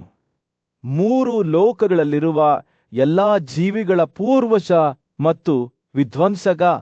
ಆತನ ಚಿತ್ತವು ನಮಗೆಲ್ಲರಿಗೂ ಮಾರ್ಗದರ್ಶನ ನೀಡುವ ಪ್ರವಾಹವಾಗಿದೆ. ಈ ಮಾತುಗಳಿಂದ ಭೀಷ್ಮನ ಕಣ್ಣುಗಳು ಮಾರ್ತ್ಯ ರಾಜ್ಯವನ್ನು ಮೀರಿ ಬ್ರಹ್ಮಾಂಡದ ಹೃದಯ ಭಾಗಕ್ಕೆ ನೋಡುವಂತೆ ತೋರುತ್ತವೆ. ಬುದ್ಧಿವಂತ ಅಜ್ಜಿಯು ಮಾತನಾಡುವುದನ್ನು ಮುಗಿಸಿದಾಗ ಕ್ಷೇದಿಗಳ ಉಗ್ರರಾಜನಾದ ಶಿಶುಪಾಲನು ಕಠಿಣ ಮತ್ತು ಒರಟಾದ ವರ್ತನೆಯೊಂದಿಗೆ ಮುಂದೆ ಬಂದನು. ಅವನ ಧ್ವನಿಯು ಬೇಸಿಗೆಯ ದಿನದಂದು ಗುಡುಗಿನಂತೆ ಸಭೆಯಲ್ಲಿ ಪ್ರತಿಧ್ವನಿಸಿತು. ಭೀಷ್ಮನ ಮಾತುಗಳಿಗೆ ಸವಾಲು ಹಾಕಿತು ಮತ್ತು ಮತ್ತಷ್ಟು ಮಾತನಾಡಲು ಧೈರ್ಯ ಮಾಡಿತು. ರಾಜ್ಯದ ಅಡಿಪಾಯವನ್ನು ಅಲುಗಾಡಿಸುವಂತಹ ಮುಖಾಮುಖಿಯ ವೇದಿಕೆಯನ್ನು ಸಿದ್ಧಪಡಿಸಲಾಯಿತು. ಸಭಾಂಗಣದ ಮೇಲೆ ಸೂರ್ಯನ ಉದಯವಾಗುತ್ತಿದ್ದಂತೆಯೇ ತನ್ನ ದುರಹಂಕಾರ ಮತ್ತು ಅಜ್ಞಾನಕ್ಕೆ ಹೆಸರುವಾಸಿಯಾದ ಶಿಶುಪಾಲನು ಕುರುಕುಲದ ಗೌರವಾನ್ವಿತ ಹಿರಿಯರಾದ ಭೀಷ್ಮನ ಮುಂದೆ ನಿಂತನು. ತನ್ನ ಮುಖದ ಮೇಲೆ ಹಾಸ್ಯದೊಂದಿಗೆ ಅವನು ಭೀಷ್ಮನನ್ನು ನಿಂದಿಸಲು ಪ್ರಾರಂಭಿಸಿದನು. ನಿನ್ನ ಜನಾಂಗದ ಹಳೆಯ ಮತ್ತು ಕುಖ್ಯಾತ ದುಷ್ಟ ಈ ಎಲ್ಲ ರಾಜರನ್ನು ಈ ಅಸಂಖ್ಯಾತ ಸುಳ್ಳು ಭಯಗಳಿಂದ ರೆದರಿಸಲು ನಿನಗೆ ನಾಚಿಕೆಯಾಗುತ್ತಿಲ್ಲವೇ? ಶಿಶುಪಾಲನ ಅವಮಾನಗಳಿಂದ ವಿಚಲಿತರಾಗದ ಭೀಷ್ಮನು ಆತನು ಮಾತನಾಡುವುದನ್ನು ಮುಂದುವರಿಸಿದಾಗ ಶಾಂತವಾಗಿ ಆಲಿಸಿದನು. ನೀನು ಕುರುಗಳಲ್ಲಿ ಅಗ್ರಗಣ್ಯನಾಗಿದ್ದೀಯಾ ಮತ್ತು ಮೂರನೆಯ ಸ್ಥಿತಿಯಲ್ಲಿ ಬ್ರಹ್ಮಚರ್ಯ ನಿನ್ನಂತೆಯೇ ಜೀವಿಸುತ್ತಿದ್ದೀಯಾ? ನೀನೇ ಅಂತಹ ವಿಶಾಲವಾದ ನೈತಿಕತೆಯ ಸಲಹೆಯನ್ನು ನೀಡುವುದು ನಿನಗೆ ಸೂಕ್ತವಾಗಿದೆ. ಶಿಶುಪಾಲನು ಭೀಷ್ಮನನ್ನು ಕಪಟಗಾರನೆಂದು ಸದ್ಗುಣವನ್ನು ಬೋಧಿಸಿದನು, ಆದರೆ ಅದು ಇಲ್ಲದ ಜೀವನವನ್ನು ನಡೆಸಿದನು ಎಂದು ಆರೋಪಿಸಿದಾಗ ಆತನ ಮಾತುಗಳು ವಿಷಪೂರಿತವಾಗಿದ್ದವು. ನಂತರ ಶಿಶುಪಾಲನು ತನ್ನ ಗಮನವನ್ನು ಭೀಷ್ಮನ ಸ್ತುತಿಯ ವಿಷಯವಾಗಿದ್ದ ಯುವ ರಾಜಕುಮಾರನಾದ ಕೃಷ್ಣನ ಕಡೆಗೆ ತಿರುಗಿಸಿದನು. ನೀನು ಅಹಂಕಾರಿಯೂ ಅಜ್ಞಾನಿ ಮತ್ತು ಕೇಶವನನ್ನು ಸ್ತುತಿಸಲು ಇಚ್ಛಿಸುವವನು. ನಿನ್ನ ಈ ನಾಲಿಗೆಯು ಏಕೆ 100 ಭಾಗಗಳಾಗಿ ವಿಭಜನೆಯಾಗಿಲ್ಲ ಎಂದು ನಕ್ಕನು. ಶಿಶುಪಾಲನು ಕೃಷ್ಣನ ಬರೆಗಿನ ಕುರುಡು ಭಕ್ತಿಗಾಗಿ ಭೀಷ್ಮನನ್ನು ಅಪಹಾಸ್ಯ ಮಾಡಿದನು. ಸ್ವಲ್ಪ ಬುದ್ಧಿವಂತಿಕೆ ಇರುವ ಪುರುಷರೂ ಸಹ ಯುವ ರಾಜಕುಮಾರನ ವಿರುದ್ಧ ಪ್ರಚೋದನೆಗಳನ್ನು ಮಾಡಬಹುದು ಎಂದು ಹೇಳಿದನು. ಶಿಶುಪಾಲನು ಮಾತನಾಡುವುದನ್ನು ಮುಂದುವರಿಸಿದಾಗ ಭೀಷ್ಮನು ತಾಳ್ಮೆಯಿಂದ ಆಲಿಸಿದನು. ಅವನ ಮಾತುಗಳು ಹೆಚ್ಚು ಕಟುವಾದವು ಮತ್ತು ವ್ಯಂಗ್ಯವಾಗಿದ್ದವು. ಕೃಷ್ಣನು ತನ್ನ ಶೈಶವಾವಸ್ಥೆಯಲ್ಲಿ ರಣಹದ್ದುಗಳನ್ನು ಕೊಂದಿದ್ದರೆ ಅದರಲ್ಲಿ ಗಮನಾರ್ಹವಾದುದು ಏನು ಎಂದು ಆತ ನಿಂದಿಸಿದನು. ಅಥವಾ ಅವನ ಇನ್ನೊಂದು ಸಾಧನೆಯಲ್ಲಿ ಭೀಷ್ಮ ಯುದ್ಧದಲ್ಲಿ ಕೌಶಲ್ಯರಹಿತರಾಗಿದ್ದ ಅಶ್ವ ಮತ್ತು ಕೃಷವರ ಹತ್ಯೆಯಲ್ಲಿ ಕಾದರೆ ಶಿಶುಪಾಲನ ಆಕ್ರಮಣವು ಕೇವಲ ಕೃಷ್ಣನಿಗೆ ಮಾತ್ರ ಸೀಮಿತವಾಗಿರಲಿಲ್ಲ. ಅವನು ಸ್ವತಃ ಭೀಷ್ಮನನ್ನು ಗುರಿಯಾಗಿಸಿಕೊಂಡು ನೈತಿಕತೆಯನ್ನು ಬೋಧಿಸಿದ, ಆದರೆ ಅದಿಲ್ಲದ ಜೀವನವನ್ನು ನಡೆಸಿದ ಕಪಟಗಾರನೆಂದು ಆರೋಪಿಸಿದನು. ಓ ಭೀಷ್ಮನೇ, ಈ ವ್ಯಕ್ತಿಯು 1 ವಾರದವರೆಗೆ ಗೋವರ್ಧನ್ ಪರ್ವತವನ್ನು ಬೆಂಬಲಿಸಿದ್ದರಲ್ಲಿ ಗಮನಾರ್ಹವಾದದ್ದು ಏನು? ಇದು ಒಂದು ಆಂತಿಲ್ನಂತೆ. ಅವನು ನಕ್ಕನು. ಪರ್ವತದ ತುದಿಯಲ್ಲಿ ಆಟವಾಡುತ್ತಿರುವಾಗ ಈ ವ್ಯಕ್ತಿಯು ದೊಡ್ಡ ಪ್ರಮಾಣದಲ್ಲಿ ಆಹಾರವನ್ನು ತಿನ್ನುತ್ತಿದ್ದನು ಎಂದು ಶಿಶುಪಾಲನು ಅವಹೇಳನದಿಂದ ಕೂಗಿದ ಅವನ ಧ್ವನಿಯಲ್ಲಿ ಹೇಳಿದನು. ಭೀಷ್ಮನು ಶಿಶುಪಾಲನ ಮಾತುಗಳನ್ನು ಆಲಿಸಿದನು. ಅವನ ಅಭಿವ್ಯಕ್ತಿ ಓದಲು ಅಸಾಧ್ಯವಾಗಿತ್ತು. ಆದರೆ ಆತ ಮಾತನಾಡುವುದನ್ನು ಮುಂದುವರಿಸಿದಾಗ ಭೀಷ್ಮನ ತಾಳ್ಮೆ ಕ್ಷೀಣಿಸಲು ಪ್ರಾರಂಭಿಸಿತು. ಶಿಶುಪಾಲನು ತನ್ನ ಮೇಲೆ ವೈಯಕ್ತಿಕವಾಗಿ ದಾಳಿ ಮಾಡುವುದಲ್ಲದೆ ತಾನು ಬೋಧಿಸಿದ ನೈತಿಕತೆಯನ್ನು ಪ್ರಶ್ನಿಸುತ್ತಿದ್ದಾನೆ ಎಂದು ಆತನಿಗೆ ತಿಳಿದಿತ್ತು. ಅಂತಿಮವಾಗಿ ಭೀಷ್ಮನಿಗೆ ಅದನ್ನು ಸಹಿಸಲಾಗಲಿಲ್ಲ. ಓ ಭೀಷ್ಮನ, ನಿನ್ನ ನಡವಳಿಕೆಯು ಹಳೆಯ ಹಂಸದಂತೆಯೇ ಇದೆ ಎಂದು ಕೋಪದಿಂದ ನಡುಗುತ್ತಿರುವ ಅವನ ಧ್ವನಿಯಲ್ಲಿ ಅವನು ಹೇಳಿದನು. ಪ್ರಾಚೀನ ಗಾದೆಯೊಂದರ ಪ್ರಕಾರ ಹಳೆಯ ಹಂಸವು ಸದ್ಗುಣವನ್ನು ಬೋಧಿಸಿದ, ಆದರೆ ಅದರಿಲ್ಲದ ಜೀವನವನ್ನು ನಡೆಸಿದ ಕಪಟಗಾರನಾಗಿದ್ದನು. ಸಭಾಭವನದಲ್ಲಿ ರಾಜರ ಸಭೆಯ ಮುಂದೆ ಕುಳಿತಿದ್ದ ಶಿಶುಪಾಲನು ಕೃಷ್ಣನ ಬಗ್ಗೆ ಮಾತನಾಡುವಾಗ ಅವನ ಧ್ವನಿಯು ತಿರಸ್ಕಾರದಿಂದ ಸುರಿಯತೊಡಗಿತು.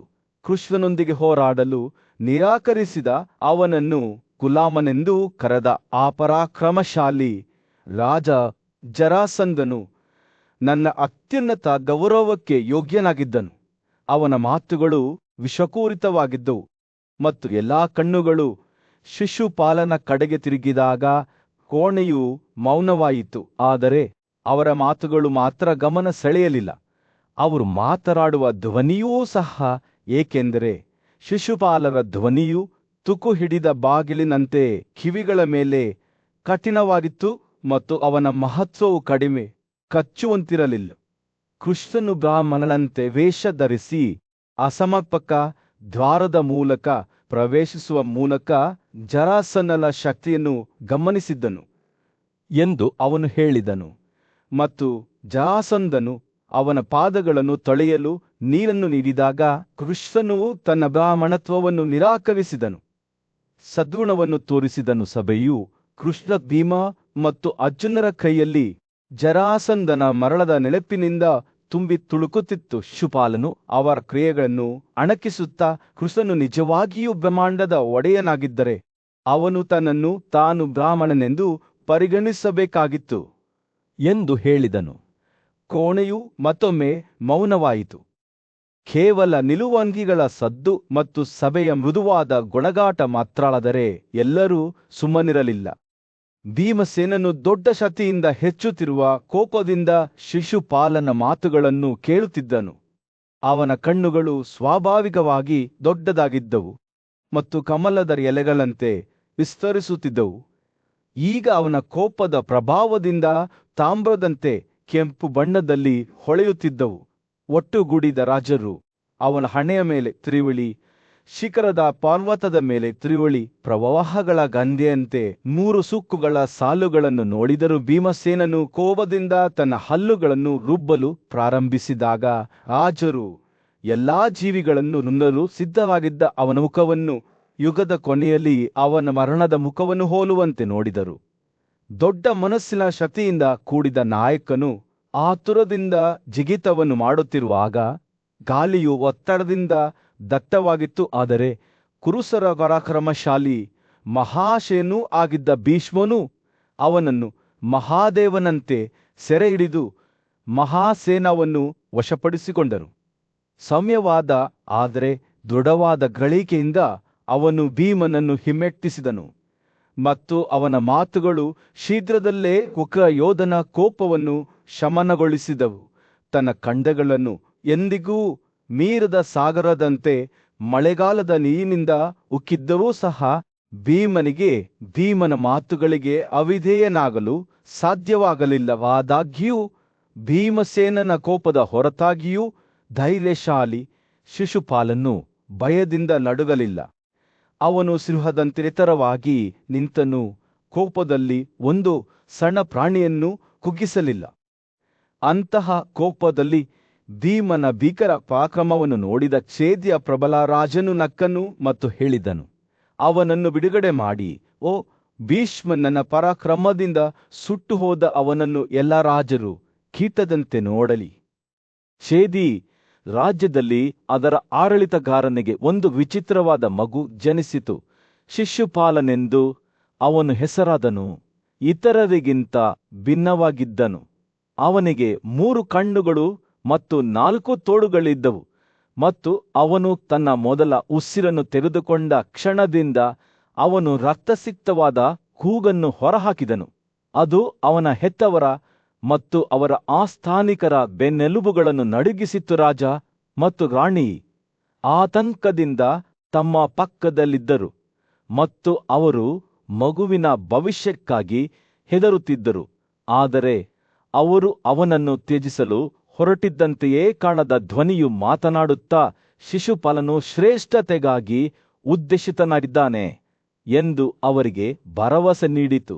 ಅವನ ಭಯಾನಕ ನೋಟದ ಹೊರತಾಗಿಯೂ ಮಗು ಬಲಶಾಲಿಯಾಗಿ ಮತ್ತು ಅದೃಷ್ಟಶಾಲಿಯಾಗಿ ಬೆಳೆಯುತ್ತದೆ ಮತ್ತು ಬಾಲ್ಯದಲ್ಲಿ ಅವನ ಮರಣವನ್ನು ಎದುರಿಸುವುದಿಲ್ಲ ಎಂದು ಆ ಧ್ವನಿಯು ಭವಿಷ್ಯ ನುಡಿಯಿತು. ತನ್ನ ಮಗನ ಜನನದ ಸುತ್ತಲಿನ ಅಶುಭ ಚಿಹ್ನೆಗಳಿಂದ ಇನ್ನೂ ತತ್ತರಿಸಿದ ರಾಣಿ ಮಗುವಿನ ಭವಿಷ್ಯದ ಬಗ್ಗೆ ಹೆಚ್ಚಿನದನ್ನು ಬಹಿರಂಗಪಡಿಸುವಂತೆ ಅದೃಶ್ಯ ವ್ಯಕ್ತಿಯನ್ನು ಬೇಡಿಕೊಂಡಳು.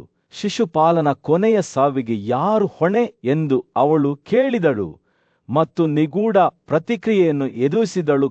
ಯಾರ ಮಡಿಲಲ್ಲಿ ಈ ಮಗುವನ್ನು ಇರಿಸಲಾಗಿದೆಯೋ ಅವನ ಅತಿಯಾದ ತೋಳುಗಳು ಅವನ ಇಚ್ಛೆಯಂತೆ 5 ತಲೆಯ ಹಾವುಗಳಂತೆ ನೆಲದ ಮೇಲೆ ಬೀಳುತ್ತವೆ ಮತ್ತು ಅವನ ಹಣೆಯ ಮೇಲಿನ 3ನೇ ಕಣ್ಣು ಕಣ್ಮರೆಯಾಗುವುದನ್ನು ನೋಡಿದಾಗ ಅವನ ಕೊಲೆಗಾರನಾಗಿರುತ್ತಾನೆ. ಈ ಭವಿಷ್ಯವಾಣಿಯು ರಾಜ್ಯದಾದ್ಯಂತ ಆಘಾತವನ್ನುಂಟು ಮಾಡಿತು ಮತ್ತು ಶೀಘ್ರದಲ್ಲೇ ಆ ಅಸಾಧಾರಣ ಮಗುವಿನ ಒಂದು ನೋಟವನ್ನು ನೋಡಲು ದೇಶದಾದ್ಯಂತದ ರಾಜರು ಛೇದಿಗೆ ಸೇರಿದರು. ರಾಜನು ತನ್ನ ಸಂದರ್ಶಕರನ್ನು ಮೆಚ್ಚಿಸಲು ಉತ್ಸುಕನಾಗಿದ್ದನು. ಪ್ರತಿ ರಾಜನಿಗೆ ಶಿಶುಪಾಲನ ಮಡಿಲನ್ನು ಪ್ರತಿಯಾಗಿ ನೀಡಿದನು. ಆದರೆ ಅವನನ್ನು ಯಾರು ಹಿಡಿದರೂ ಅಸಾಮಾನ್ಯವಾದದ್ದು ಏನೂ ಸಂಭವಿಸಲಿಲ್ಲ. ಪರಾಕ್ರಮಶಾಲಿ ಯಾದವರ ವೀರರಾದ ಸಂಕರ್ಷಣ ಮತ್ತು ಜನಾರ್ದನ ಅವರು ಛೇದಿಗೆ ಆಗಮಿಸಿದಾಗ ಮಾತ್ರ ಭವಿಷ್ಯವಾಣಿಯು ತೆರೆದುಕೊಳ್ಳಲು ಪ್ರಾರಂಭಿಸಿತು. ಅವರು ರಾಣಿ ಸೇರಿದಂತೆ ತಮ್ಮ ಸಂಬಂಧಿಕರೊಂದಿಗೆ ಕುಳಿತಾಗ ಶಿಶುಪಾಲನ 3ನೇ ಕಣ್ಣು ಮತ್ತು ಹೆಚ್ಚುವರಿ ತೋಳುಗಳು ಹಾಗೆಯೇ ಉಳಿದವು. ಅವನನ್ನು ದ್ವಾರಾವತಿಯ ದೇವರಾದ ಕೃಷ್ಣನ ತೊಡೆಯ ಮೇಲೆ ಇರಿಸುವವರೆಗೆ ಕ್ಷಣಾರ್ಧದಲ್ಲಿ ಅವನ ಅನಗತ್ಯವಾದ ಅಂಗಗಳು ನೆಲಕ್ಕೆ ಬಿದ್ದವು ಮತ್ತು ಅವನ 3ನೇ ಕಣ್ಣು ಕಣ್ಮರೆಯಾಯಿತು. ಭಯಭೀತರಾದ ರಾಣಿ ವರಕ್ಕಾಗಿ ಕೃಷ್ಣನನ್ನು ಬೇಡಿಕೊಂಡಳು. ತನ್ನ ಮಗನ ಭವಿಷ್ಯದ ಉಲ್ಲಂಘನೆಗಳನ್ನು ಕ್ಷಮಿಸುವಂತೆ ಅವಳು ಅವನನ್ನು ಬೇಡಿಕೊಂಡಳು. ಅವಳ ಕೋರಿಕೆಯಿಂದ ಪ್ರೇರೇಪಿಸಲ್ಪಟ್ಟ ಕೃಷ್ಣನು ಶಿಶುಪಾಲನು ತರ ಅಪರಾಧಗಳನ್ನು ಕ್ಷಮಿಸಲು ಒಪ್ಪಿಕೊಂಡನು. ಅವನು ಅವುಗಳನ್ನು ಮಾಡುವವರೆಗೂ ಅವನು ಕೊಲ್ಲಲ್ಪಡುವುದಿಲ್ಲ ಎಂಬ ಷರತ್ತಿನ ಮೇಲೆ ರಾಣಿಗೆ ಸಮಾಧಾನವಾಯಿತು. ಆದರೆ ಒಂದು ದಿನ ತನ್ನ ಮಗನ ದುಷ್ಟತನವು ಪ್ರಬಲ ಭೀಮನನ್ನು ಯುದ್ಧಕ್ಕೆ ಕರೆಯಲು ಅವನನ್ನು ಪ್ರೇರೇಪಿಸುತ್ತದೆ ಎಂದು ಅವಳಿಗೆ ತಿಳಿದಿರಲಿಲ್ಲ. ವರ್ಷಗಳ ನಂತರ ಭೀಷ್ಮನು ಸ್ವತಃ ಭೀಮನಿಗೆ ಈ ಕಥೆಯನ್ನು ವಿವರಿಸಿದಂತೆ ಶಿಶುಪಾಲನ ಹಣೆಬರಹವನ್ನು ಮುಚ್ಚಲಾಯಿತು ಎಂಬುದು ಸ್ಪಷ್ಟವಾಯಿತು. ಕೃಷ್ಣನ ಕ್ಷಮೆ ನೀಡುವ ವಾಗ್ದಾನದ ಹೊರತಾಗಿಯೂ ದುಷ್ಟರಾಜನು ಅಂತಿಮವಾಗಿ ತನ್ನದೇ ಆದ ಪತನವನ್ನು ಗಳಿಸುತ್ತಾನೆ ಮತ್ತು ಅದು ಯಾದವರ ಸೇವೆಯಲ್ಲಿ ಅಸಾಧಾರಣ ಯೋಧನಾಗಿ ನಿಂತ ಭೀಮನ ಕೈ ಸೇರುತ್ತದೆ. ಸೂರ್ಯನು ಯುದ್ಧಭೂಮಿಯ ವಿಶಾಲ ವಿಸ್ತಾರದ ಮೇಲೆ ಮುಳುಗಿ ನೆರೆದಿದ್ದ ರಾಜರ ಮೇಲೆ ಚಿನ್ನದ ಹೊಳಪನ್ನು ಬೀರುತ್ತಲೇ ಇದ್ದನು. ಕುರುಗಳ ಪೂಜ್ಯ ಮಹಾಶಯನೊಬ್ಬನಾದ ಭೀಷ್ಮನ ಕಣ್ಣುಗಳು ಬುದ್ಧಿವಂತಿಕೆಯಿಂದ ಮಿನುಗುತ್ತಿದ್ದವು. ಅವನು ಛೇದಿಯ ಅರಸನನ್ನು ಉದ್ದೇಶಿಸಿ ಮಾತನಾಡುತ್ತಿದ್ದನು. ಅಯ್ಯೋ ರಾಜ, ಭೀಷ್ಮನು ಹೇಳಿದನು, ನನ್ನನ್ನು ಹೋರಾಡಲು ಕರೆಯುವ ಸಂಕಲ್ಪವು ಕೇವಲ ನಿನ್ನದಲ್ಲ, ಬದಲಿಗೆ ಬ್ರಹ್ಮಾಂಡದ ಒಡೆಯನಾದ ಸ್ವತಃ ಕೃಷ್ಣನ ಆಜ್ಞೆಯಾಗಿದೆ. ನೀವು ನೋಡಿ, ನಾನು ಸಾಮಾನ್ಯ ಯೋಧನಲ್ಲ, ಏಕೆಂದರೆ ನನಗಿಲಾವುದೇ ಶೀಲತೆ ತಿಳಿದಿಲ್ಲ.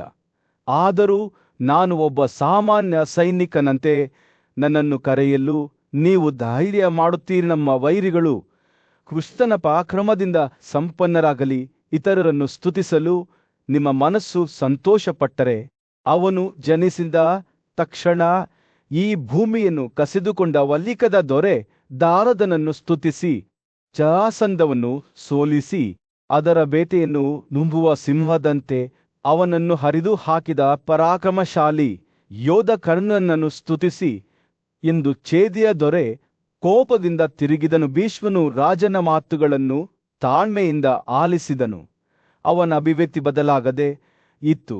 ಆದರೆ ಛೇದಿಯ ರಾಜನು ಇತರ ರಾಜರ ಬಗ್ಗೆ ಹೆಮ್ಮೆ ಪಡುವುದನ್ನು ಮುಂದುವರಿಸಿದಾಗ ಭೀಷ್ಮನ ತಾಳ್ಮೆ ಕ್ಷೀಣಿಸಿತು. ಅಯ್ಯೋ, ಛೇದಿಯ ಮಾತುಗಳ ರಾಜನು ಹೆಚ್ಚು ವಿಷಪೂರಿತನಾಗಿ ಭೀಷ್ಮನನ್ನು ಈ ರಾಜರ ಸಂತೋಷದಿಂದ ಬದುಕುತ್ತಿದ್ದಾನೆ ಮತ್ತು ಸಿಂಹದ ಬಾಯಿಂದ ಆಹಾರವನ್ನು ತೆಗೆದುಕೊಳ್ಳುವ ಪಕ್ಷಿಯಂತೆ ಮಾತನಾಡುತ್ತಿದ್ದಾನೆ ಎಂದು ಆರೋಪಿಸಿದನು. ಆದರೆ ಭೀಷ್ಮನು ದೃಢವಾಗಿ ನಿಂತನು. ಅವನ ಕಣ್ಣುಗಳು ಪ್ರತಿಭಟನೆಯಿಂದ ಮಿನುಗುತ್ತಿದ್ದವು. ನಿಜವಾಗಿಯೂ ನಾನು ಅವರ ಸಂತೋಷದಲ್ಲಿ ಜೀವಂತವಾಗಿದ್ದೇನೆ, ಅವನು ಹೇಳಿದನು. ಆದರೆ ನಾನು ಅವರನ್ನು ಒಂದು ಒಣಹುಲ್ಲಿನಂತೆಯೂ ಪರಿಗಣಿಸುವುದಿಲ್ಲ. ಮತ್ತು ನೀವು ಶೀಘ್ರವಾಗಿ ಸಾಯಲು ಬಯಸಿದರೆ ಡಿಸ್ಕಸ್ ಮತ್ತು ಗದೆಯನ್ನು ಹಿಡಿಯುವ ಗೋವಿಂದನನ್ನು ಯುದ್ಧಕ್ಕೆ ಕರೆಸಿಕೊಳ್ಳಿ. ತ್ವರಿತವಾಗಿ ನಾಶವಾಗಲು ಬಯಸುವವನು ಎಲ್ಲರ ಒಡೆಯನಾದ ಮಾಧವನನ್ನು ಎದುರಿಸದೆ ಕೂಡಿದ್ದ ರಾಜರು ಕೋಪ ಮತ್ತು ಆಕ್ರೋಶದ ಕೋಲಾಹಲಕ್ಕೆ ಒಳಗಾದರು. ಅವರ ಮಾತುಗಳು ಭೀಷ್ಮನನ್ನು ಕತಾರಿಗಳಂತೆ ಕತ್ತರಿಸಿದವು. ಆದರೆ ಟೀಕೆಯ ಚಂಡಮಾರುತವನ್ನು ಎದುರಿಸುವಾಗ ಅವನ ಧ್ವನಿಯು ಅಚಲವಾಗಿ ನಿಂತಿತ್ತು. ಸೂರ್ಯನು ದಿಗಂತದ ಕೆಳಗೆ ಮುಳುಗಿ ಯುದ್ಧಭೂಮಿಯನ್ನು ಕತ್ತಲಲ್ಲಿ ಮುಳುಗಿಸಿದಾಗ ಭೀಷ್ಮನ ಮಾತುಗಳು ಗಾಳಿಯಲ್ಲಿ ತೂಗಾಡುತ್ತಿದ್ದವು. ಅವನನ್ನು ವಿರೋಧಿಸುವ ಧೈರ್ಯವಿರುವ ಎಲ್ಲರಿಗೂ ಇದು ಒಂದು ಸವಾಲಾಗಿತ್ತು. ಕುರುಗಳ ಮಹಾಶಯನು ಮಾತನಾಡಿದ್ದರು ಮತ್ತು ಅವನ ಮಾತುಗಳು ಮುಂದಿನ ಯುಗಗಳವರೆಗೆ ನೆನಪಿನಲ್ಲಿ ಉಳಿಯುತ್ತವೆ. ದೊಡ್ಡ ಸಭೆಯ ಮಧ್ಯದಲ್ಲಿ ದಮಘೋಷನ ಮಗನಾದ ಪರಾಕ್ರಮಶಾಲಿ ರಾಜ ಶಿಶುಪಾಲನು ಎತ್ತರವಾಗಿ ನಿಂತನು. ಅವನ ಕಣ್ಣುಗಳು ಪ್ರತಿಭಟನೆಯಿಂದ ಹೊಳೆಯುತ್ತಿದ್ದವು. ಅವನು ಬಹಳ ಹಿಂದಿನಿಂದಲೂ ಮಧುವಿನ ಕೊಲೆಗಾರನಾದ ಕೃಷ್ಣನ ಶತ್ರುವಾಗಿದ್ದನು ಮತ್ತು ಈಗ ಅವನು ಅವನನ್ನು ಯುದ್ಧದಲ್ಲಿ ಸವಾಲು ಮಾಡಲು ಬಂದಿದ್ದಾನೆ. ನಾನು ನಿನ್ನೊಂದಿಗೆ ಹೋರಾಡುತ್ತೇನೆ ಕೃಷ್ಣ ಎಂದು ಶಿಶುಪಾಲನು ಘೋಷಿಸಿದನು. ಮತ್ತು ನಾನು ಇಂದು ಎಲ್ಲಾ ಪಾಂಡವರೊಂದಿಗೆ ನಿನ್ನನ್ನು ಸೋಲಿಸುತ್ತೇನೆ. ಅವರು ನಿನ್ನನ್ನು ರಾಜನಂತೆ ಪೂಜಿಸಿದ್ದಾರೆ, ಆದರೆ ನೀನು ಗುಲಾಮ ಮತ್ತು ದುರಾದೃಷ್ಟವಲ್ಲದೆ ಬೇರೇನೂ ಅಲ್ಲ. ಸಭೆಯು ಮೌನವಾಯಿತು. ಕೃಷ್ಣನ ಪ್ರತಿಕ್ರಿಯೆಯನ್ನು ಕಾಳುತ್ತಿತ್ತು. ಪ್ರಶಾಂತ ಮತ್ತು ಶಾಂತನಾದ ಕೃಷ್ಣನು ಅಲ್ಲಿದ್ದ ರಾಜರೊಂದಿಗೆ ಮೃದುವಾಗಿ ಮಾತನಾಡುತ್ತಿದ್ದನು. ಶಿಶುಪಾಲನು ತನ್ನ ಪಕ್ಕದಲ್ಲಿ ಬಹಳ ಹಿಂದಿನಿಂದಲೂ ಮುಳ್ಳಾರಿದ್ದನು. ಕೃಷ್ಣನು ದೂರವಿದ್ದಾನೆಂದು ಭಾವಿಸಿದಾಗ ದ್ವಾರಕನನ್ನು ಸುಟ್ಟು ಹಾಕಿದನು. ತನ್ನ ತಂದೆಯ ಯಜ್ಞಕ್ಕೆ ಮೀಸಲಾದ ಯಜ್ಞದ ಕುದುರೆಯನ್ನು ಕದ್ದಿದ್ದನು ಮತ್ತು ಸೌವೀರ ದೇಶಕ್ಕೆ ಹೋಗುವ ದಾರಿಯಲ್ಲಿ ಅಕ್ರೂರನ ಹೆಂಡತಿಯನ್ನು ನಿಂದಿಸಿದನು. ಈ ದುಷ್ಟನು ನನ್ನ ವಿರುದ್ಧ ಅನೇಕ ಅಪರಾಧಗಳನ್ನು ಮಾಡಿದ್ದಾನೆ ಎಂದು ಕೃಷ್ಣನು ಹೇಳಿದನು ಮತ್ತು ಈಗ ನಾನು ನಿನ್ನ ಮುಂದೆ ಅವನನ್ನು ಕೊನೆಗೊಳಿಸುತ್ತೇನೆ. ಕೃಷ್ಣನ ಮಾತುಗಳಿಂದ ವಿಚಲಿತರಾದ ರಾಜರು ಶಿಶುಪಾಲನನ್ನು ಅವನ ಕೃತ್ಯಗಳಿಗಾಗಿ ಖಂಡಿಸಲು ಪ್ರಾರಂಭಿಸಿದರು. ಆದರೆ ಶಿಶುಪಾಲನು ವಿಚಲಿತರಾಗದೆ ನಕ್ಕನು ಮತ್ತು ತನ್ನ ಸ್ವಂತ ರಕ್ಷಣೆಯಲ್ಲಿ ಮಾತನಾಡಿದನು. ಅವನು ತಾನು ಕೃಷ್ಣನ ಶಕ್ತಿಯನ್ನು ಪರೀಕ್ಷಿಸಲು ಮಾತ್ರ ಪ್ರಯತ್ನಿಸಿದ್ದೇನೆ ಮತ್ತು ಮಧುವಿನ ಕೊಲೆಗಾರನು ರಾಜನಾಗಿ ಪೂಜಿಸಲು ಯೋಗ್ಯನಲ್ಲ ಎಂದು ಹೇಳಿಕೊಂಡನು. ಶಿಶುಪಾಲನು ನಿನಗಿಷ್ಟವಾದರೆ ನನ್ನನ್ನು ಕ್ಷಮಿಸು, ಆದರೆ ಕೃಷ್ಣ ನೀನು ನನಗೆ ಏನು ಮಾಡಬಲ್ಲೆ? ಅವನ ಮನಸ್ಸು ಸಿದ್ಧವಾಗಿದ್ದ ಕೃಷ್ಣನು ಅಸುರವ ಹೆಮ್ಮೆಯನ್ನು ಕುಗ್ಗಿಸಿದ ತನ್ನ ಡಿಸ್ಕಸ್ ಪ್ರಬಲ ಸುದರ್ಶನ ಚಕ್ರದ ಬಗ್ಗೆ ಯೋಚಿಸಿದನು. ಅವನು ಅದನ್ನು ತನ್ನ ಕೈಯಲ್ಲಿ ಹಿಡಿದು ಸಭೆಗೆ ಹೇಳಿದನು, ಈ ಮನುಷ್ಯನು ನನ್ನ ವಿರುದ್ಧ 100 ಅಪರಾಧಗಳನ್ನು ಮಾಡಿದ್ದಾನೆ ಮತ್ತು ಈಗ ಅವನ ಸಂಖ್ಯೆ ತುಂಬಿದೆ. ನಾನು ಅವನನ್ನು ನಿಮ್ಮೆಲ್ಲರ ಮುಂದೆ ಕೊಲ್ಲುತ್ತೇನೆ. ಆ ಮಾತುಗಳೊಂದಿಗೆ ಕೃಷ್ಣನು ತನ್ನ ಡಿಸ್ಕಸ್ ಅನ್ನು ಶಿಶುಪಾಲನ ಮೇಲೆ ಎಸೆದು ಅವನನ್ನು ಮಾರಣಾಂತಿಕ ನಿಖರತೆಯಿಂದ ಹೊಡೆದನು. ಪರಾಕ್ರಮಶಾಲಿ ರಾಜನು ಗುಡುಗು ಹೊಡೆದ ಬಂಡೆಯಂತೆ ನೆಲಕ್ಕೆ ಬಿದ್ದನು.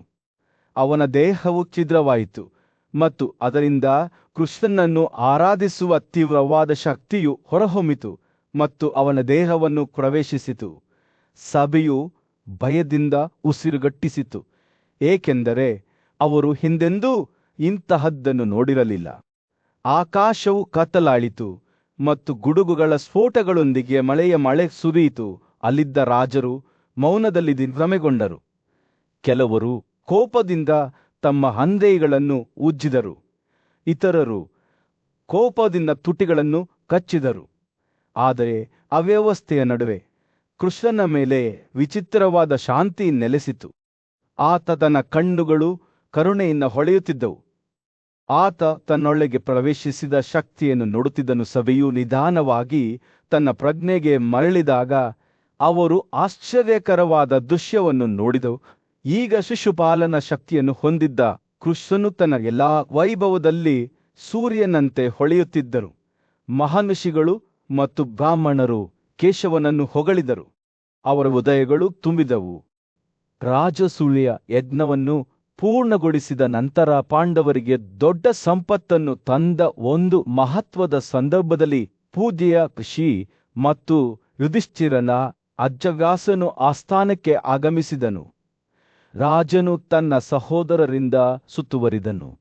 ಪೂಜ್ಯ ಋಷಿಗೆ ಗೌರವ ಸಲ್ಲಿಸಲು ಅವನ ಆಸನದಿಂದ ಎದ್ದು ಅವನ ಪಾದಗಳಿಗೆ ನೀರು ಮತ್ತು ಚಿನ್ನದ ಕೆತ್ತಲ ಕಾರ್ಪೆಟ್ ಮೇಲೆ ಆಸನವನ್ನು ಅರ್ಪಿಸಿದನು. ಆರಾಮವಾಗಿ ಕುಳಿತಿದ್ದ ವ್ಯಾಸನು ತನ್ನ ಟ್ರೇಡ್ಮಾರ್ಕ್ ಸತ್ಯವಾದ ಧ್ವನಿಯಲ್ಲಿ ಮಾತನಾಡಲು ಪ್ರಾರಂಭಿಸಿದನು.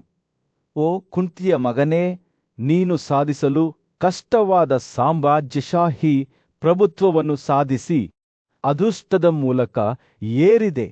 ನಿನ್ನ ಸಮೃದ್ಧಿಯು ಎಲ್ಲ ಕೌರವರಿಗೆ ಯಶಸ್ಸನ್ನು ತಂದಿತು. ನಂತರ ಅವನು ಅವರ ರಜೆಯೊಂದಿಗೆ ನಿರ್ಗಮಿಸುವ ಬಯಕೆಯನ್ನು ವ್ಯಕ್ತಪಡಿಸಿದನು. ಅದನ್ನು ಯುಧಿಷ್ಠಿರನು ಮಂಜೂರು ಮಾಡಿದನು. ಆದಾಗ್ಯೂ ಹೊರಡುವ ಮೊದಲು ವ್ಯಾಸನು ಮುಂದಿನ ದಿನಗಳವರೆಗೆ ರಾಜನನ್ನು ಕಾಡುತ್ತಿರುವ ಒಂದು ನಿಗೂಢ ಸಂದೇಶವನ್ನು ಹಂಚಿಕೊಂಡನು. ಓ ರಜರ ರಾಜನೇ, ಅವನು ಹೇಳಿದನು, 13 ವರ್ಷಗಳ ಕಾಲ ಆ ನಿದರ್ಶನಗಳು ವಿನಾಶದಲ್ಲಿ ಕೊನೆಗೊಳ್ಳುವ ಪ್ರಬಲ ಪರಿಣಾಮಗಳನ್ನು ಉಂಟುಮಾಡುತ್ತವೆ. ನಿಮ್ಮನ್ನು ಏಕೈಕ ಕಾರಣವನ್ನಾಗಿ ಮಾಡುತ್ತವೆ. ಹೇ ಭರತ, ಭೀಮನ ಮತ್ತು ಅರ್ಜುನನ ಶಕ್ತಿಯಿಂದ ವಿಶ್ವದ ಒಟ್ಟುಗೂಡಿದ ಕ್ಷತ್ರಿಯರು ನಾಶವಾಗುತ್ತಾರೆ. ನೀವು ಒಂದು ಕನಸನ್ನು ನೋಡುತ್ತೀರಿ. ಅಲ್ಲಿ ನೀಲಿ ಗಂಟಲಿನ ಭಾವತ್ರಿಪುರಾದ ಕೊಲೆಗಾರ ಮಾನವನ ತಲೆಬುರುಡೆಯಿಂದ ತೀವ್ರವಾಗಿ ಮತ್ತು ಭಯಾನಕವಾಗಿ ಕುಡಿಯುತ್ತಾನೆ. ಯುಧಿಷ್ಠಿರನು ಈ ಮಾತುಗಳಿಂದ ದಿಗ್ಭ್ರಮೆಗೊಂಡನು.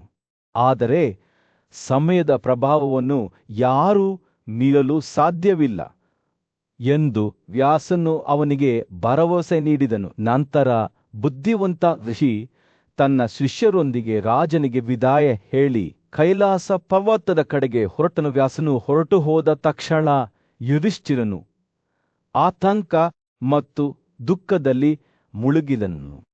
ಅವನು ಋಷಿಯ ಮಾತುಗಳ ಹಿಂದಿನ ಅರ್ಥವನ್ನು ಯೋಚಿಸಲು ಪ್ರಾರಂಭಿಸಿದನು. ಅವರ ಸ್ವಂತ ಪ್ರಯತ್ನಗಳಿಂದ ಭವಿಷ್ಯವನ್ನು ತಡೆಗಟ್ಟಲು ಯಾವುದೇ ಮಾರ್ಗವಿದೆಯೇ ಎಂದು ಆಶ್ಚರ್ಯಪಟ್ಟನು. ನಂತರ ರಾಜನು ತನ್ನ ಆಲೋಚನೆಗಳನ್ನು ತನ್ನ ಸಹೋದರರೊಂದಿಗೆ ಹಂಚಿಕೊಂಡನು. ತಾನು ಪ್ರತಿಜ್ಞೆ ಮಾಡಿದ್ದೇನೆಂದು ಬಹಿರಂಗಪಡಿಸಿದನು. 13 ವರ್ಷಗಳ ಕಾಲ ಅವನು ಯಾರೊಂದಿಗೂ ಕಠಿಣ ಪದಗಳನ್ನು ಮಾತನಾಡುವುದಿಲ್ಲ. ತನ್ನ ಸಂಬಂಧಿಕರ ಆಜ್ಞೆಯಡಿಯಲ್ಲಿ ವಾಸಿಸುತ್ತಾನೆ ಮತ್ತು ಸದ್ಗುಣವನ್ನು ಉದಾಹರಿಸುತ್ತಾನೆ. ಬುದ್ಧಿವಂತಿಕೆಯ ಧ್ವನಿಯಾಗಿದ್ದ ಅರ್ಜುನನು ಹತಾಶೆಗೆ ಬಲಿಯಾಗದಂತೆ ಯುಧಿಷ್ಠಿರನಿಗೆ ಎಚ್ಚರಿಕೆ ನೀಡಿದನು. ಆದಾಗ್ಯೂ ರಾಜನ ಸಂಕಲ್ಪವು ದೃಢವಾಗಿತ್ತು ಮತ್ತು ಈ ಪ್ರತಿಜ್ಞೆಯು ಅವರ ರಾಜ್ಯಕ್ಕೆ ಶಾಂತಿ ಮತ್ತು ಸಾಮರಸ್ಯವನ್ನು ತರುತ್ತದೆ ಎಂದು ಅವನು ತನ್ನ ಸಹೋದರರಿಗೆ ಮನವರಿಕೆ ಮಾಡಿಕೊಟ್ಟನು.